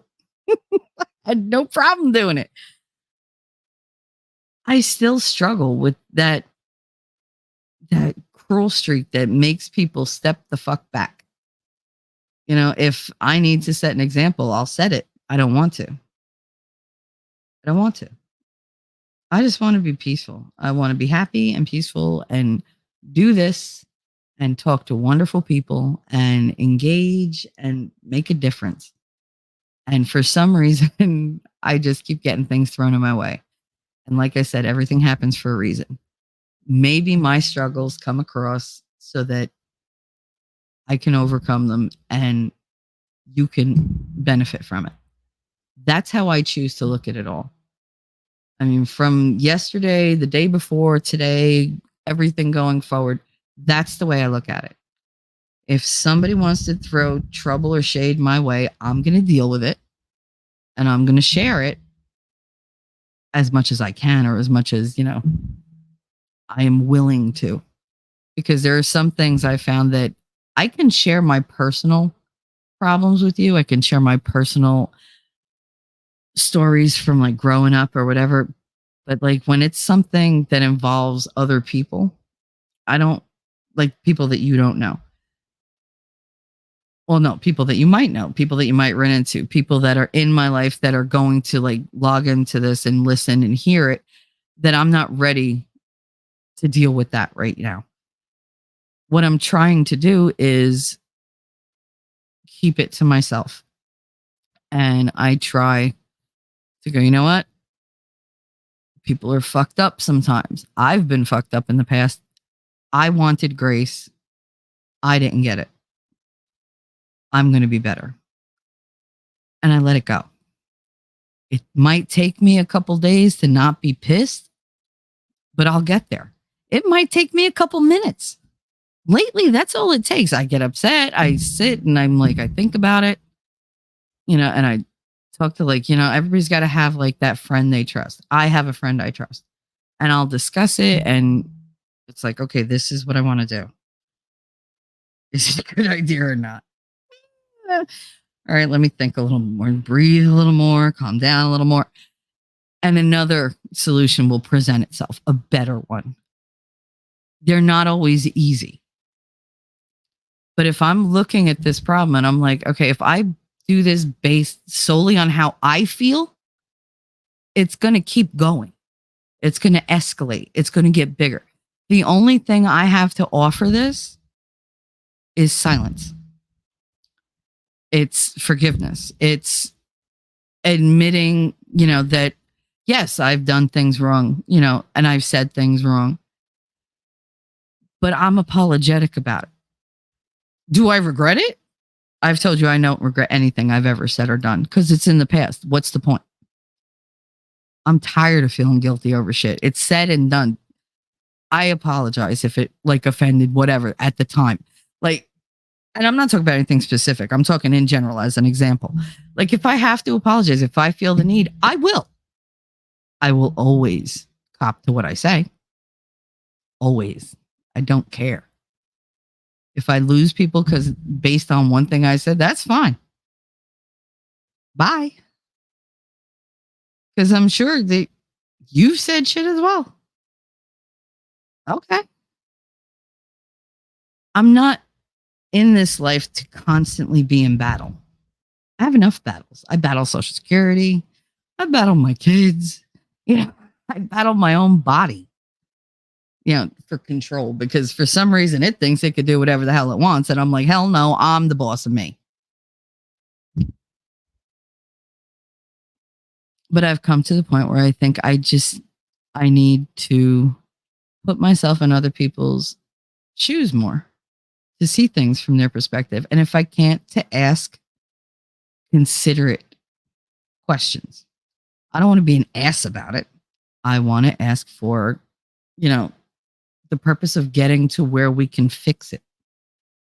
I don't care how deep into the problem we have to go. I don't care how far back we have to go. If there's things that need to be said, they should be said and settled. Because I don't want them carrying around the crap that's in their heads the same way I don't want to carry it around. I would love to bring peace to some people. If that means a complete separation, that's fine. You got to do what you got to do for your own sanity, especially when other people depend on you. I have to make decisions based on taking care of me so that I could be around for the other ones that depend on me. Those little bodies that I made in 9 months each, they need me, especially these two. And I'm not going to let anybody jeopardize that, including me. I'm willing to be accountable, but I also want peace. I want people to act their age and let shit go. Don't act out of character. That's something somebody told me once. And I was like, you know what? I'm going to follow that. I want to see it from their point of view. I want to get to the bottom of it. I want to get to the issue. I want to get to the solution, and I want it to be done. That's how I'm approaching every situation I come across. Do I do well sometimes? Absolutely. I am proud of how I am sometimes. Do I completely fail at other times? Oh, hell yeah.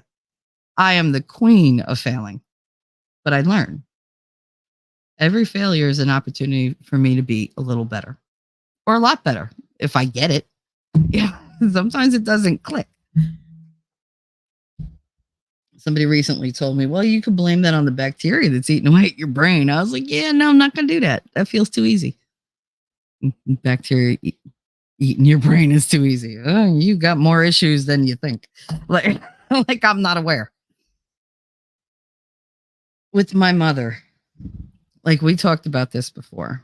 My mother is not what you would call mom of the year ever. Not even like mom of the last 5 minutes. Like she's not in it. She didn't want to be a mother and she got stuck with it. And it's like, all right, like I guess I caused her more problems than I gave her blessings. That's the way she chose to see it. It wasn't true, but that's what she took away from it. I won't do that. I've had people ask me some really insensitive questions over the years. A lady that I worked with in Kansas, I was talking about Katie going in for surgery the next week and everything that involved. And she said, can I ask you a question? I was like, yeah, sure. I thought she was going to ask about the operation because it was fairly, complex. And she said, why do you think that God, did that to you? And I was like completely lost. I was like, did what to me? Because I'm 27 years old. I'm not thinking, what this bitch is going to come out of her face with. And we're all standing outside because it was like lunchtime and we're all having like cigarette break, whatever. And there's like 6 or 7 of us. And she goes, why do you think God punished you, giving you, a retarded kid? And I was just like, I know I only took like a second to answer her, but it felt like a lifetime. And I swear there were angels that were holding me down because I wanted to beat this woman. And I took a breath real quick and I said, I said, people like you really irritate me. I said, I don't see my daughter as a punishment. I don't see it as God punishing me by giving me a handicapped daughter who you so nicely called retarded. I think God looked around and had this soul that he knew was going to be in for hardship. And he knew it would be a child who needed somebody to stand up for them and to take care of them and to love them no matter what condition they were in. But somebody who was going to be strong enough that they weren't going to be walked all over and they were going to stand up for them because there would be a fight to be had. And he looked around and he landed on me and said, you know what? She could do it. I think she's got that in her to stand up for this kid, to be there, to love this kid. So I'm going to give him to her. And I did such a good job with the first one. He gave me another one. Because who would understand that kid better than me? Who? Who would have that unbelievable amount of what I could only call unconditional love, because that's the only thing I feel from my son. Katie, it was harder. Katie, I had my grandmother between us. I didn't get all that bonding time with her when she was little. I had to work. So I have unconditional love for my daughter. I don't have unconditional patience. For my son, I'm much more patient. And I see that that's a flaw. And I see that I do that and I don't like it. And I work on it. But it's something that I accept that that's a flaw for me. I have different perspectives when I look at the two of them. I have a different lens that I see them through. But this bitch pissed me off so bad. And I was just like, who else was he going to give her to? You couldn't handle it. And I'm never going to flinch. And I meant it. And I never did. I never flinched with my daughter. Whatever they said had to be done, fuck it. We will get that shit done. And we did. They said she would never walk. She walks with a walker. She'll always be in a wheelchair. Nope. I folded up the wheelchair, put it in the closet, and said, no, you're going to walk whether you like it or not. I don't care if it hurts. We'll get through it. It hurt for like 2 days because she wasn't used to it. And then she was fine.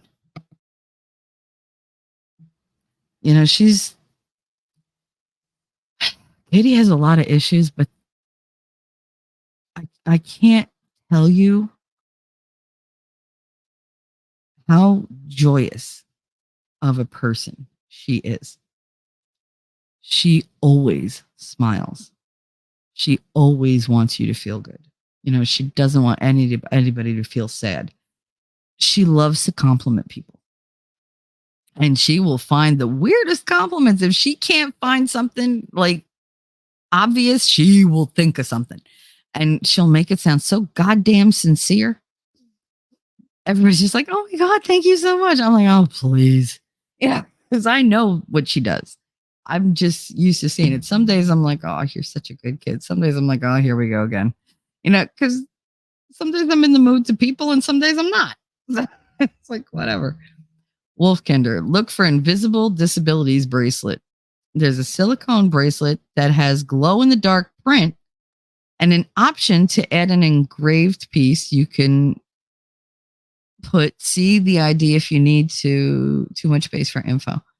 No, I'll look that up. I got the largest size they make and it's still too small. I would have said all that, but after I got the person's undivided attention. Let me tell you something. This is the bitch that she pointed her finger at me to shut me up in the middle of a meeting. And I looked at her finger, I looked up at her and I smiled. And collectively, the entire conference table got up and moved their chairs back because they said, you look like you were going to kill her. I said, oh, I was with a smile on my face because she got all loud with me for no goddamn reason. I hadn't said anything. It was the fucking one next to me, but she blamed me. And it was like, oh, you want to fight? Like, okay. And then she said that thing to me and I let that go. That's also the one who asked me to have a threesome with her and her ex-husband. And I was like, are you fucking crazy? Like, you're gross. Why would I ever touch you? You are so shooting out of your league. Like, I'm the upgrade you'll never afford. Like, no, I hate people like that. Ugh. Wolfkinder, if I'd listened to my first doctors, I'd be in a wheelchair in a nursing home. It's one of the reasons I have a special affection for Mr. Malloy. Yes, I got you there. I do. I get that totally. There, but for the grace of God. Yeah. Suzanne. Oh, no. That woman would be taking a nap. Listen, she was found guilty of doing things to her own children. And they had to tell me not to come into work because somebody had come to pick her up because they knew she was going to go to work and they couldn't find her at her house. So they were going to arrest her at work. And I was called and told not to come in until they called me because there was something going on in the building. Okay. And I went anyway, but I went like a little late. I was like, this is taking too long. And everybody was fine. Everybody was in the building. I pulled in, parked in my spot, went in, and they were taking her out in cuffs. And I was like, what the hell? And my boss, Kim, grabbed me and threw me in her office. And she locked the door. She was like, I need to talk to you. I need you to be calm. I was like, what's going on? Why is she in handcuffs? Like, I know she's a fucking psycho, but what that did she? Oh, I was like, oh my God, did she hit her sweet mate?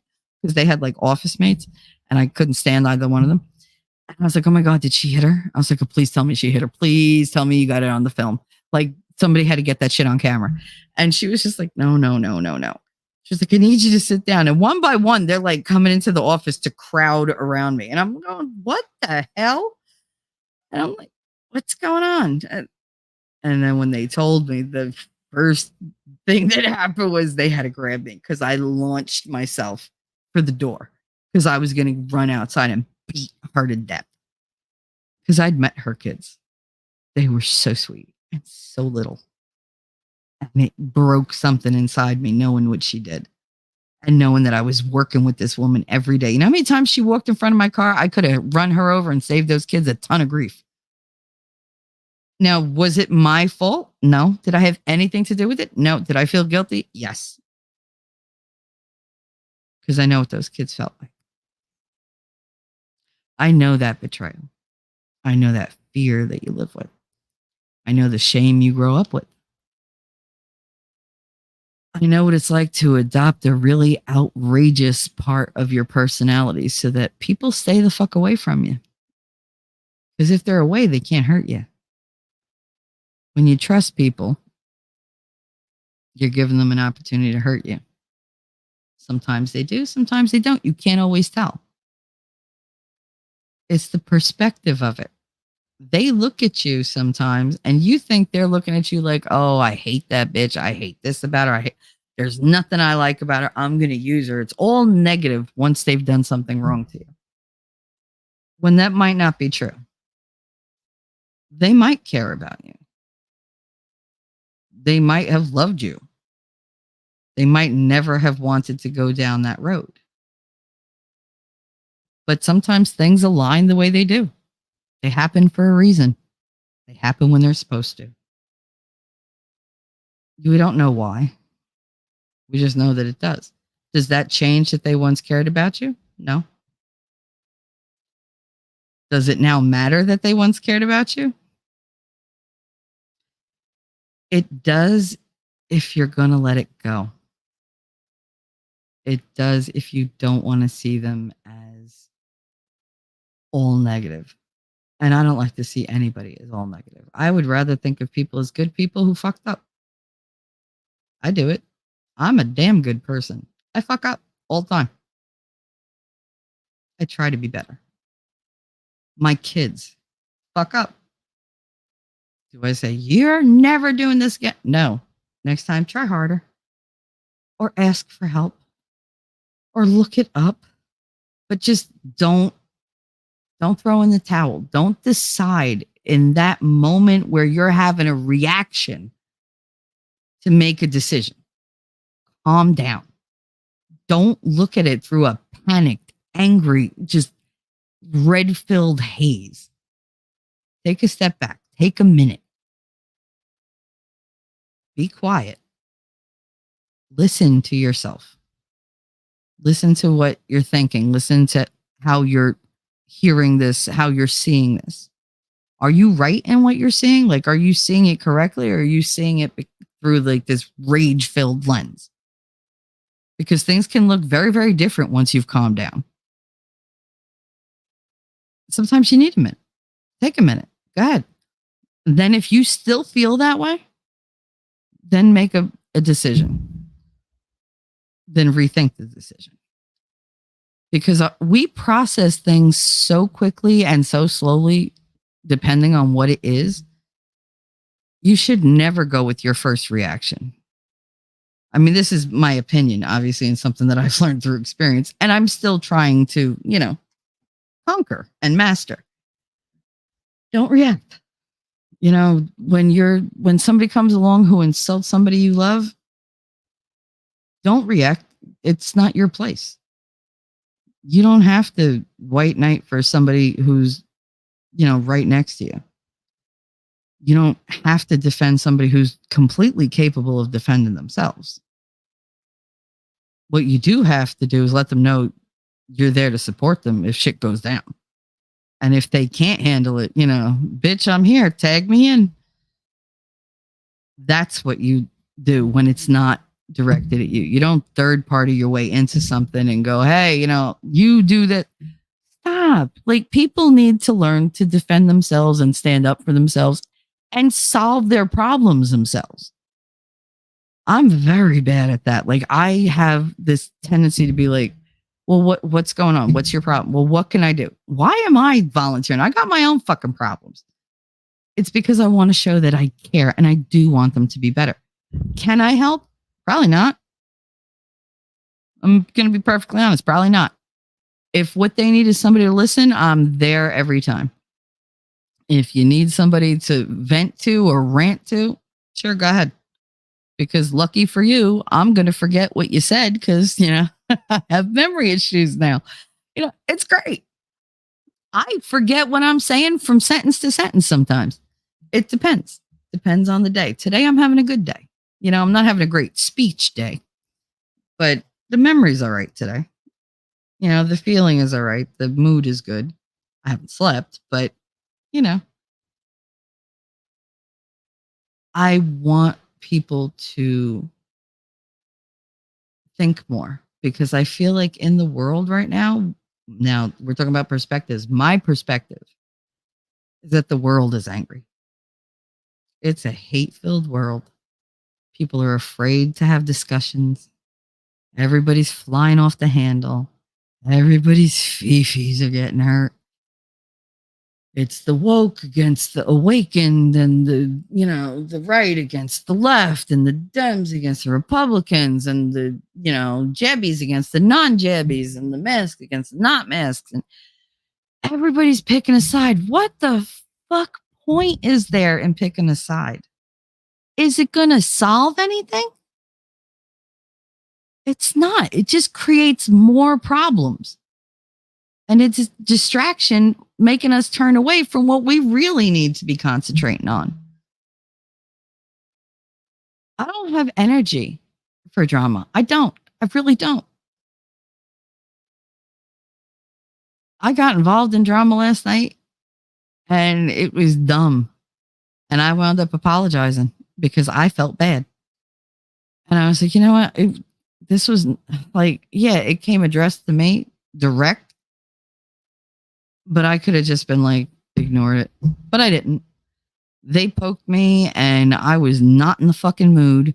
And I went full on at them and I didn't give a shit because everything that I have been feeling just kind of bubbled up.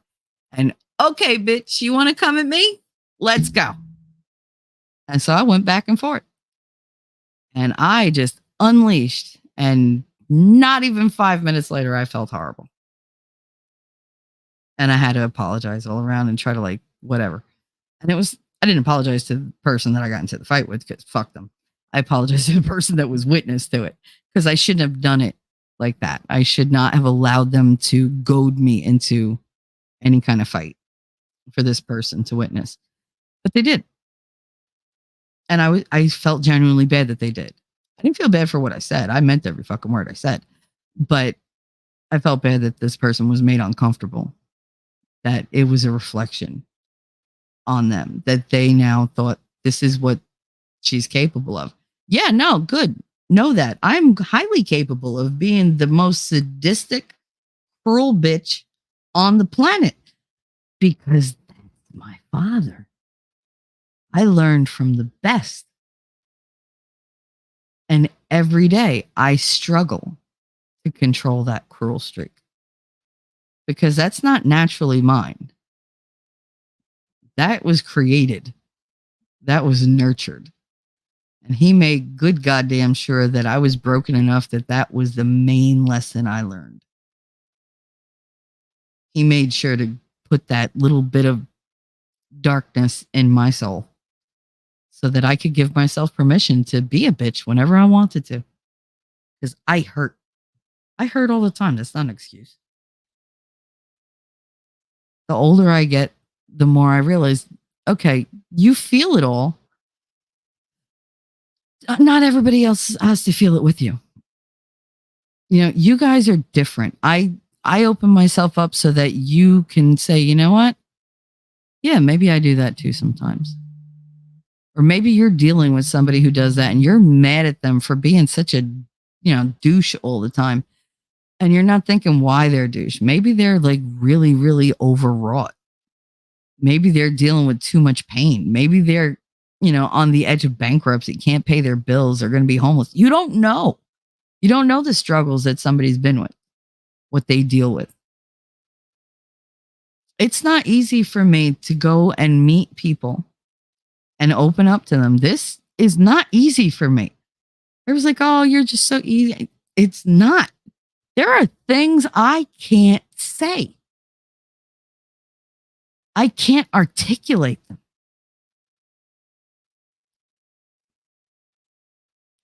The deeper the shame, even if it's not shame that I earned, it's shame that was assigned to me.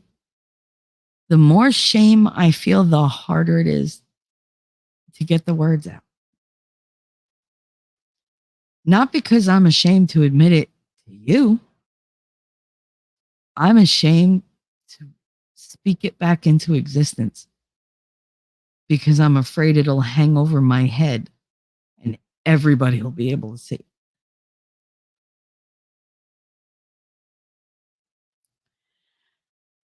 Perspective. When my daughter looks at me, she sees a very loud, very inappropriate, uh, strong, protective mother. When my son looks at me, he looks and sees me as, this funny, very accepting, um, I guess just really loving mother. Cause he always says, I love you. You love me so much. I can feel it every day. And he's like, even when you yell, I'm like, I know. But he knows that I'm protective. He knows that I trust him. He knows I believe in him. But he also knows that he drives me crazy. And I get props for that too, because I never turn my back on my kids. Wolfkinder, Shelley, you need to hear. You have shared some things that have helped me process some of my own trauma. Shame almost always has its roots in childhood trauma. I'm glad that I helped you, Wolf. That's why I do this. I don't do it for any reason, but just for somebody to know, it's okay. What happened to you, it wasn't your fault. Especially as kids. I don't know why we take that and internalize it. You know, it's almost like that little kid is always with us. And I've noticed in my life that I know there's a scared little girl. I know she's afraid. I know she always thinks that nobody's going to care. She always assumes somebody's going to hurt her. And she always assumes that she's not important enough for anybody to stand up for her or protect her or even consider her. And I think that's what brought my anger out so much because I'm here. I'm willing to fight for her. I'm willing to protect her. And I love her very much. But I don't know if I love her enough. Because why didn't they protect her? Why didn't they love her? Those are the questions. That's more traumatic than what was done. Why didn't somebody love this little girl? Why was she always pushed aside? What was wrong with her? I remember her. She was pretty. She was smart. She was great with animals. She loved for people to be happy. She never said no. She'd do whatever you wanted. You want me to go to 10 stores today? I'll go to 10 stores. It's fine. So she was, right? But it was never enough. There was always that smudge, you know? Like the innocence that was left just wasn't enough. The bloom was off the rose. The shine was gone. Yep, the question why almost never has an answer.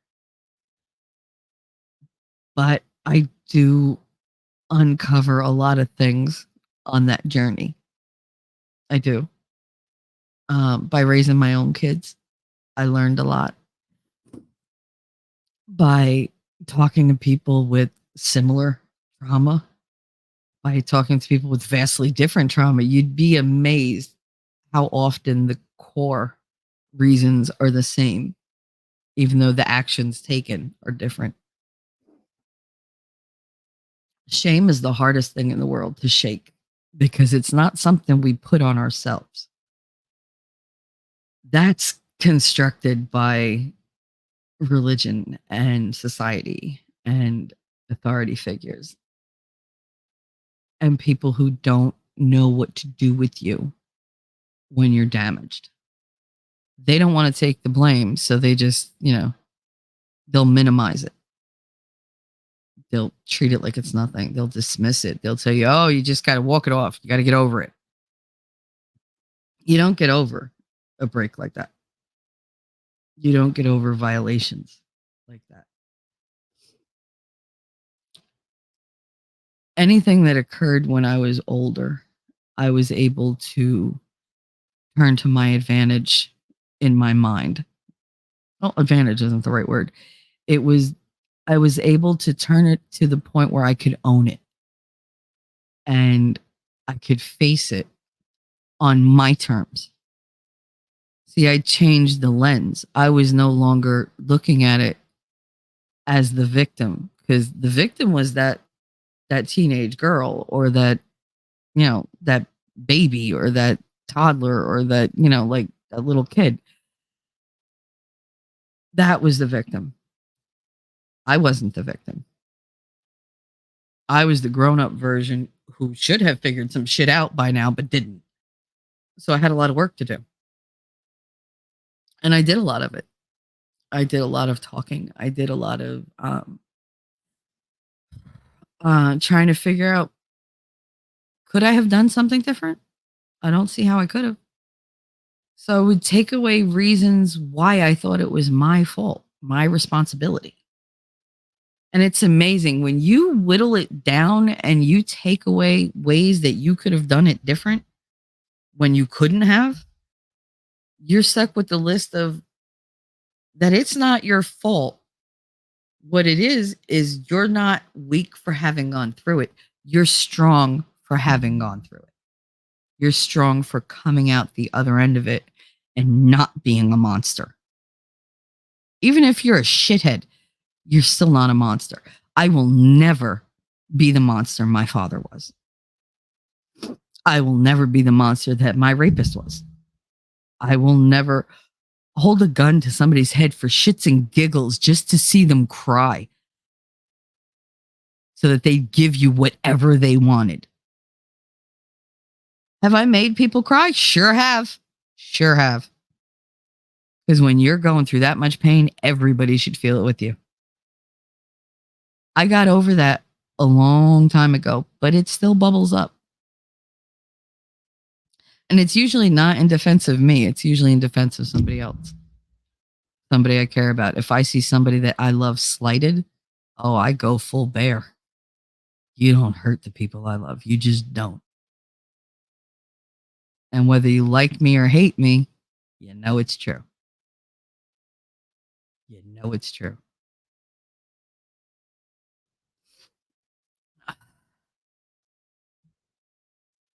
Perspective matters. It does.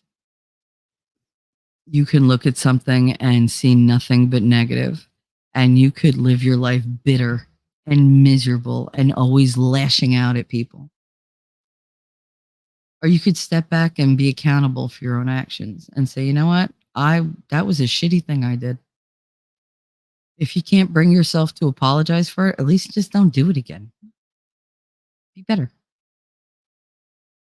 People have wronged me. I'm not looking for an apology. I just want them to be better. I want situations to be better. The world is fucked up enough. I don't need the extra stress. I really don't. I don't welcome it and I don't accept it. I just don't. With the amount of things I have been through in this lifetime, anybody who thinks they can knock me down for good never knew who I was. I'll stumble. I'll cry. I mainly cry when I'm mad, but I'll go through it all. I'll go through all the emotions of the rainbow and I'll come out okay. Because if that fucking man couldn't destroy me at 3 years old, ain't nobody destroying me in my life. Only one thing would destroy me, and that's something happening to those 2 kids. That's it. Otherwise, no, I'll live through everything. That's who I am. That's who I want other people to be. People who think they're weak, you're not. If you've been attacked in any way, shape, or form, if you've been hurt in any way, shape, or form, and you're still here, you are a badass. And you got to put that in your head. You're a beautiful person inside and out to someone, even if it's not to you. You could be a complete twat to everybody. Somebody somewhere thinks you're awesome. But you have to think it. If you don't think it, you're not going to treat anybody else any better. You're going to live your life looking for just shit to stir up. I have a sister like that. She claims she's the hottest thing in the world. Oh, I'm this, I'm that. She's full of herself. It's fake. Because all she does is stir shit up. Because it amuses her. And she can insert herself into the middle of everything and it becomes a whole thing. And, she's occupied and she's entertained and she's, got attention on her. And I'm just sitting here looking at her going, God, you're an idiot. Like, why couldn't you do something nice and get the attention that way? Because this is more fun. Yeah, well, you know what? I used to tell her all the time, eventually, Elizabeth, the person who stirs the shit pot has to lick the spoon. You're going to have to lick the fucking spoon. And trust me, she has had to lick that spoon many, many times. Still hasn't learned her lesson. Has not learned her lesson. I haven't learned all my lessons. I have a lot more in this world to learn. I have a lot more to improve. And I'm willing to do the work. I'm willing to go forward and say, you know what? I'm not in any way, shape, or form perfect. I have, God, more flaws than I have good points, if you ask me. But that doesn't mean I'm worthless. I'm not garbage. I'm not nothing. I'm highly intelligent. I'm pretty funny when I'm not talking about like this stuff. Yeah, pretty funny. I'm a fucking riot and a ray of goddamn sunshine. I have a lot of good points. I have a lot of bad points. Everybody does. Everybody does. And I'm trying to work on mine. Am I going to fail a whole bunch? Sure am. Am I happy with who I am right now? No, but I know I'm a work in progress. I'm not 100% happy, but I'm not disappointed in me. I feel good. I'm happy. I'm living well. I live day to day. I don't expect miracles in my future. I expect to get what I work for. If I put the work in, I expect results. And that's what we're moving toward. We're moving toward me being better. We're moving toward you guys being better. We're moving toward you knowing somebody who maybe can benefit from what I said. And they don't have to listen to this. You can tell them. Hell, make it your idea. Take full fucking credit. I love it. But help. Don't be afraid to say something. Just do it, privately, because public humiliation is not fun. It's really not. Some people thrive on it. I don't. I can do it. I've done it. I've enjoyed it. I don't give a fuck. At this point, y'all are lucky I don't take people out from a clock tower somewhere. The fact that I mouth off every once in a while, that's the least of your problems. Because I still have a very giving nature. I have a very generous, forgiving nature. People like to say that I don't. They can suck it. The people that know me know that I do. They know that I'm all kitten fangs and kitten claws. And I'm just a big purring furball. That's it. That's all I am. I'm playful and I want to cuddle everybody. Like, I just want to cuddle. I want to see things through the people I love's eyes. And I want to work on seeing things through the people I don't like through their eyes. Because I think in order for me to find that balance I need to see both. I need to understand both. And then I can make a decision. You know how they say there's always, three sides to every story? Theirs, and the truth. It's true because perspective changes things. Somebody who thinks they're completely in the right could be completely in the wrong. Maybe they can't accept it. Maybe they can't see it. Look at all the villains throughout history. They thought they were doing the right thing. They believed in what they were doing. They didn't see themselves as, like a monster. Did they accept that they thought they had to do monstrous things to achieve their goals? Absolutely. But they didn't wake up every day going, oh, I'm going to kill 3 million people today. Like, I'm so happy. They're like, no, I have to kill 3 million people because they believed they did. Were they right? Absolutely not. Absolutely not. I can't justify one goddamn thing that any of them ever did. But I can understand that they thought they were right because from their perspective, they were. It didn't make them right from our perspective. There's a reason people follow them because other people were like-minded. Again, didn't make them right. I wish some of those things in history fucking never happened. Atrocities that none of us should ever have to learn about or live through or experience, but they happened. Going back in history, slavery happened. White slavery happened. Massacring the Indians, the Native Americans happened. But for some reason, people want to rewrite history. No, you don't learn when you ignore what happened, when you change it around and lie about it. Learn your history, the correct history. Learn the facts. Don't go with the dialogue that you read in some social studies book or whatever. Everybody's got their own agenda because of their perspective. So go for the facts.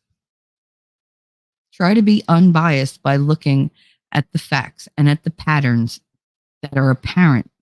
Things that cannot be changed or left up to interpretation. Things that are givens. They're absolutes.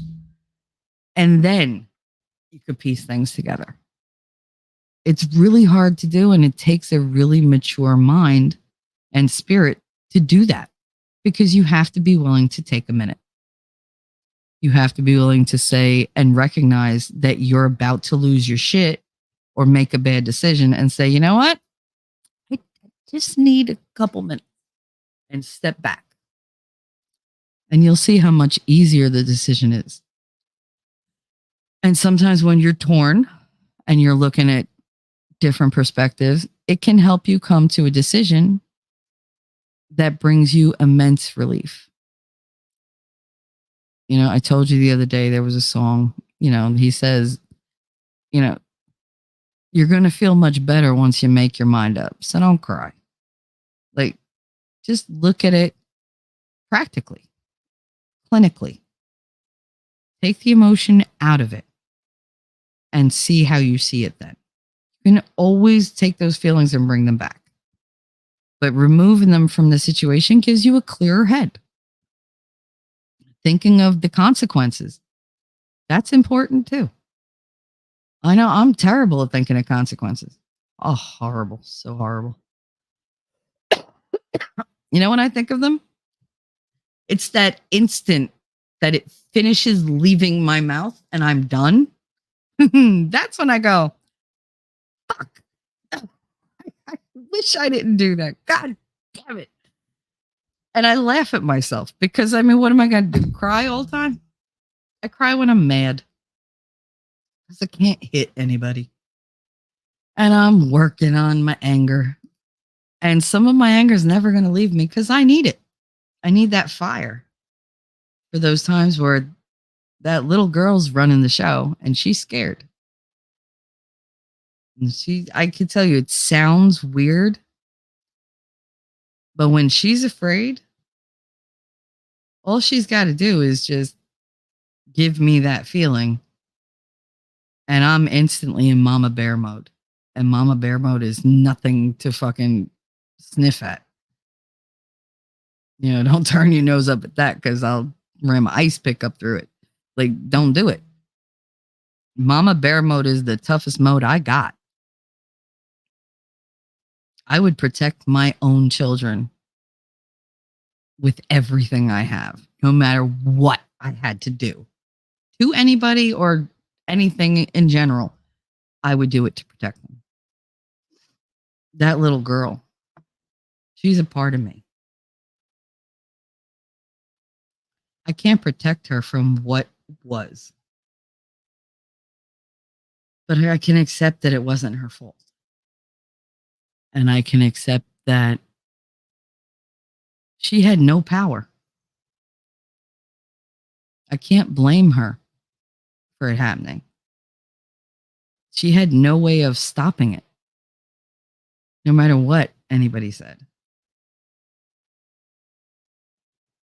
She wasn't dirty. She wasn't soiled. She wasn't garbage. She was still that sweet little girl. And I'll love her till the end of my life. And I'll love her now more than anybody did then. But she deserves it. She was a beautiful little girl. I can keep her alive in me.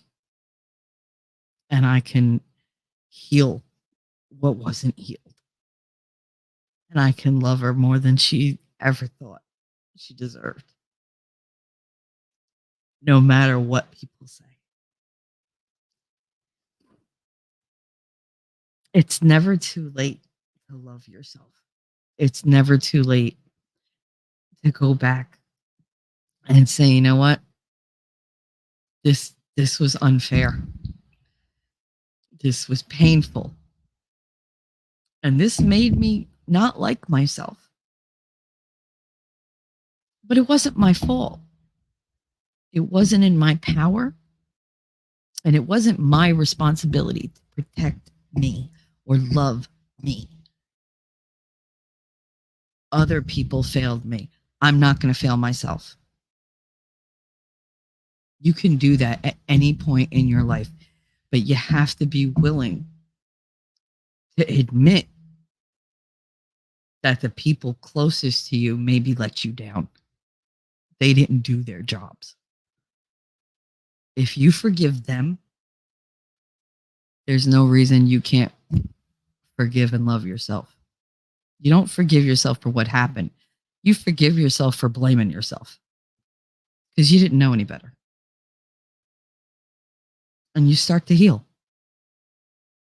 and you start to let other people love you because you deserve that.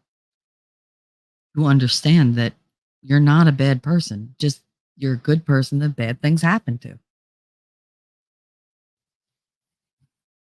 And then celebrate the fact that you're not a monster. You didn't take the easy path. You didn't let anybody change you fundamentally. If you leave here with anything, I want you to realize that you need to take time to be with yourself, to look at that trauma with a very clinical eye instead of with emotion and say, you know what? I'm okay. I think I'm doing pretty good. I'm a good person. Start telling that kid, you know what? You know what you turned into? You turned into a badass. Like you can get through shit like a motherfucker. You are tough. And yet you still have a good heart, kid. So way to go. You did it. You got a good heart. You got balls of steel. You have armor all around you that you earned. You've been to battle and you made it through. Now it's time to go and help your trench buddies. It's time to help the people who feel the same way, who have gone through the same things, who have suffered, and who think they had it coming because that's what they were told. You know, people say all sorts of stupid shit. You got to learn to weed out the hurt, angry statements from the statements that are true. So, anybody leaving here, I hate to leave you on like a down note. So, I don't know what I would tell you that's funny. What can I tell you that's funny? I really do want you to take care of yourself. Somebody asked me earlier, is this about self-care or self-love? No, self-care is Monday because I really want to talk about like the things you could do to help yourself and what energies you could tap into. And I think I would really like Lady Autumn Sky to be here for that. If she's not, then I mean, I understand her, her son was sick and it's just so much. It's so draining and you take days to recover. I know I cried during this damn thing because, like I said, it's a day that ends in a Y. So obviously I was going to cry. But I mean, that's nothing. Those were just a couple tears. If I ever talk about what I can't talk about, it's going to be God. It's not a palooza. Like I'm going to puke. I know I am. Oh, guys, it's September and it's almost fall. And it's my favorite time of year. And I will be baking apple pies and I will be baking pumpkin pies. And my neighbors will benefit because I want to cook and I want to bake and I don't want it here. Nobody's going to eat it. My kids don't really like apple pie that much. And one pumpkin pie is plenty. I mean, they're really good. Good God. I might even make like a pumpkin cheesecake because my son was asking for that. But he wants extra clove because he loves clove. That's like his father. I hate clove, but his father loves clove. And Boba! Hi! Sorry, that was super loud. Sabrina is here. Apple pie, please. This bitch. Here, I'll leave you with a funny fucking story. So Booba, who is much younger than me, went apple picking one year. And she very nicely calls me up, Shelly, which means I know she's going to ask me for a favor. Shelly, what are you doing? What do you want? What do you want, Sabrina? because she's not booba when she says Shetty, because I know that she's going to ask. So, what do you want? We went apple picking. I was like, oh, that's fun.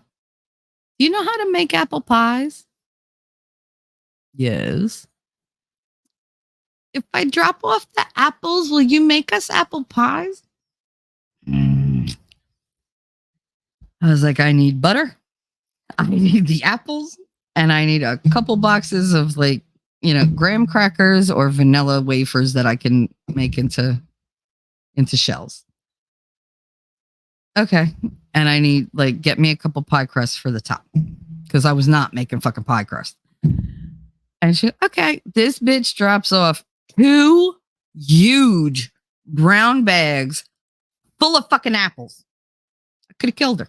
Look, she's really huge goddamn bags. And she's like, okay, thank you. I love you. Bye. I'll call me when I come to pick them up. And she ran like hell. Smart, too, because I was going to fucking start lobbing those goddamn apples at her. She drops them off. I'm like, all right. I wash all the apples. And I'm like, this is a lot. Like, I have to peel all these goddamn apples. Son of a bitch. And I had this apple core thing. And it's so much fun. It's you kind of stab the apple onto the spokes and then you release an arm and you turn a crank and it does this beautiful, spiral thing where the outside peels it and it cuts through the apple and it cuts it in one continuous spiral, and it cores it at the same time. So I did this with about 50 fucking apples. And I was like, I hate her. I hate her. I hate her. I hate her. I was so mad. My arms were killing me. My hands were like prunes. They smelled like apples for like a week. It was literally like in my freaking cells. Like it was just horrible. I mean, it smelled good. Don't get me wrong, but I was never clean enough. I could still smell apples wherever the fuck I went. But I did all these fucking apples and I did that. And then I cut them up and I did my mixture that I do with like the butter and the cinnamon and a little bit nutmeg, a little bit, allspice or clove, depending on which one I had. I threw in some, vanilla extract, a little bit rum extract, whatever to give it flavor. And I'd mix them all up, some brown sugar. And I'd coat like the inside of the thing. I'd coat the top of the thing. And I made oh God, I can't even tell you what I'd make 5 pies, 4 or 5 pies. And she took them all. She picked them up. Thank you. She's like, everybody got pie. And that's Sabrina. But I was just like, I said, if she ever drops off apples, I'm going to choke her with them. I'm never doing this again. Because it was like, all right, make one for David and one for, Angel and whatever. Hey, Jacob, what's up? He said, sup, savages? You came in right at the end. I already cried. See, you missed the whole crying fiasco. But yeah, no, that's my booba. She will do that. She'll, oh, hey, can you make me this? Like, all right. And I always do.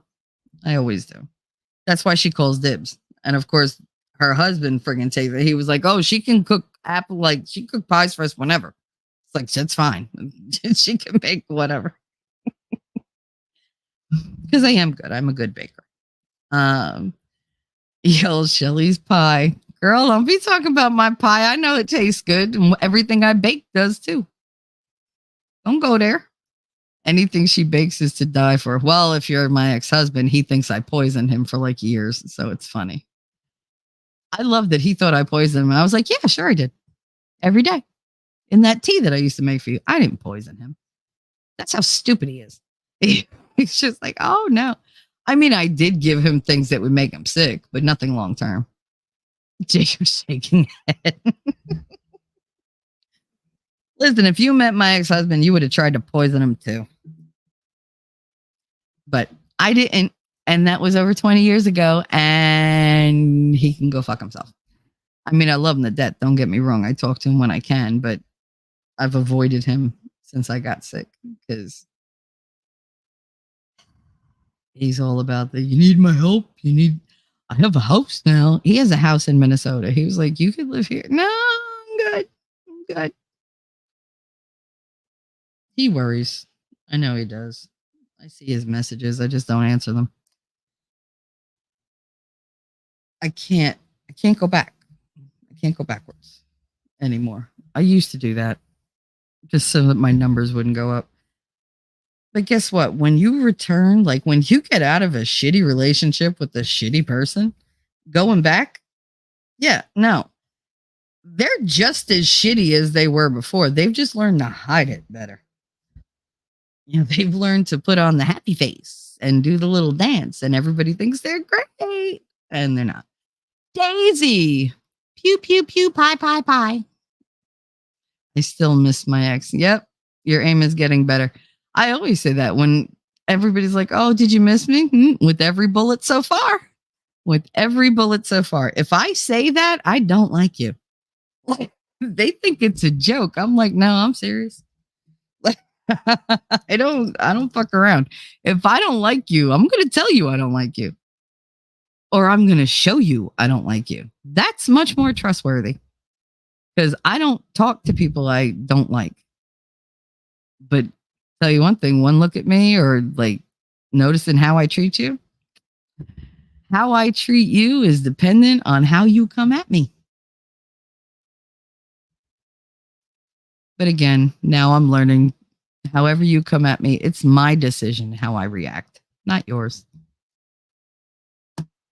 Not to quote, like Marvel or anything, but to quote Marvel and the Scarlet Witch before she was a Scarlet Witch, before she knew she was, I can't control them. I can't control their fear, only my own. And I can't control their reactions or their actions, only my own.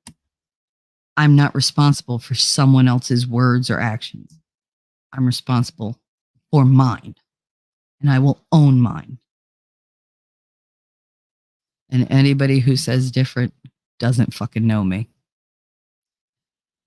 Daisy, face fuchsia, wide eyes, face fuchsia, wide eyes, face fuchsia, wide eyes. I hate StreamYard. God, it just won't show me shit. Why explain it to me? What? It's so hard about showing me a picture. I don't get it. Like, it's not that difficult. It really isn't. Lord. What is up with this damn? Oh, this is so stupid. I did this whole damn stream thing wrong. Just give me 1 second. I just got to check that everything's okay.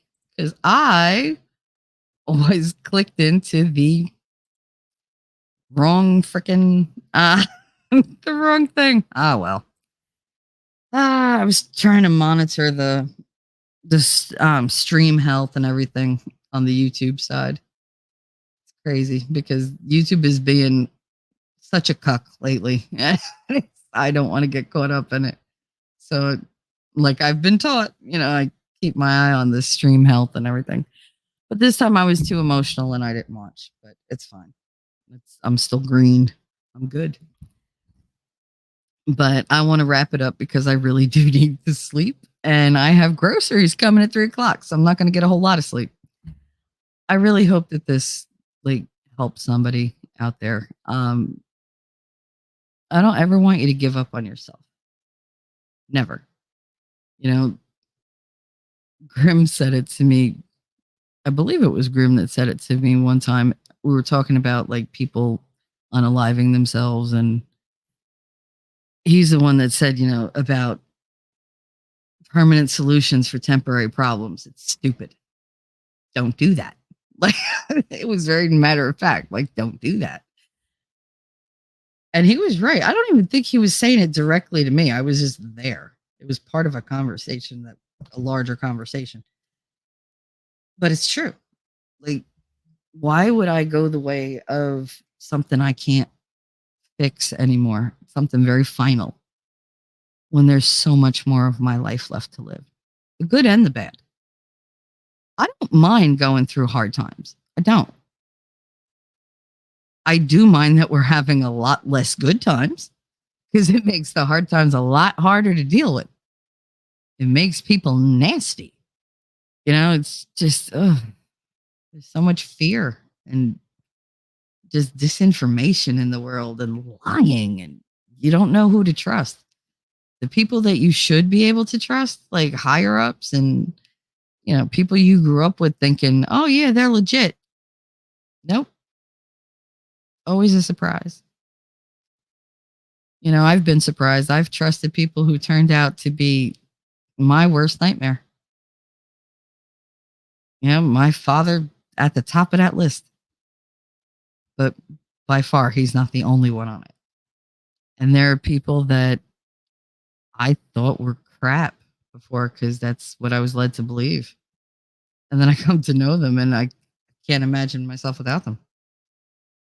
I feel blessed to have known them, to have a small part in their life.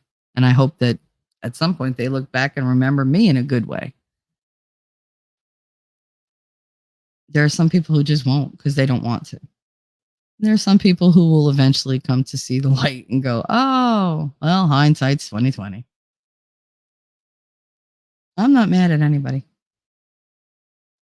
I'm not. I don't want to feel mad. I don't want to feel anger. I have been very set on being peaceful because that's what I need. If I'm going to battle this damn disease and not check out of this world before my kids, both grow up, then I need to be peaceful. I need to not aggravate, my immune system. I need to not stress my body out. And I need to keep working on getting stronger. I'm, working on the clearer head. I'm working on the cleaner eating. I'm working on the higher protein and, less carbs and stuff like that because the carbs aren't helping me. They're not giving me energy. They're making me sleepy. So it's, I'm reducing the weed, not because I think it's a bad thing, just because I need times of the day where I'm alert. I can't always be tired. I can't always be chill. Sometimes I got to feel it. I got to a point where I started numbing myself up just to deal with the day. And that's not healthy. That's not healing. That's not coping. That's me hiding. I hate hiding. I do it because I am still a scared girl. Partly. People forget the little girl grew up and she knows what it is to defend herself and everybody else. And she's got very much an I don't give a fuck attitude when it comes to defending the people that she loves, even if it's against the people she loves. Doesn't matter. And I know I'm doing that weird thing where I talk in third person, but it's easier for me to do that when I talk about this stuff because then I can look at it outside myself, outside my feelings. It's a nice thing to do. You should try it. See where it gets you.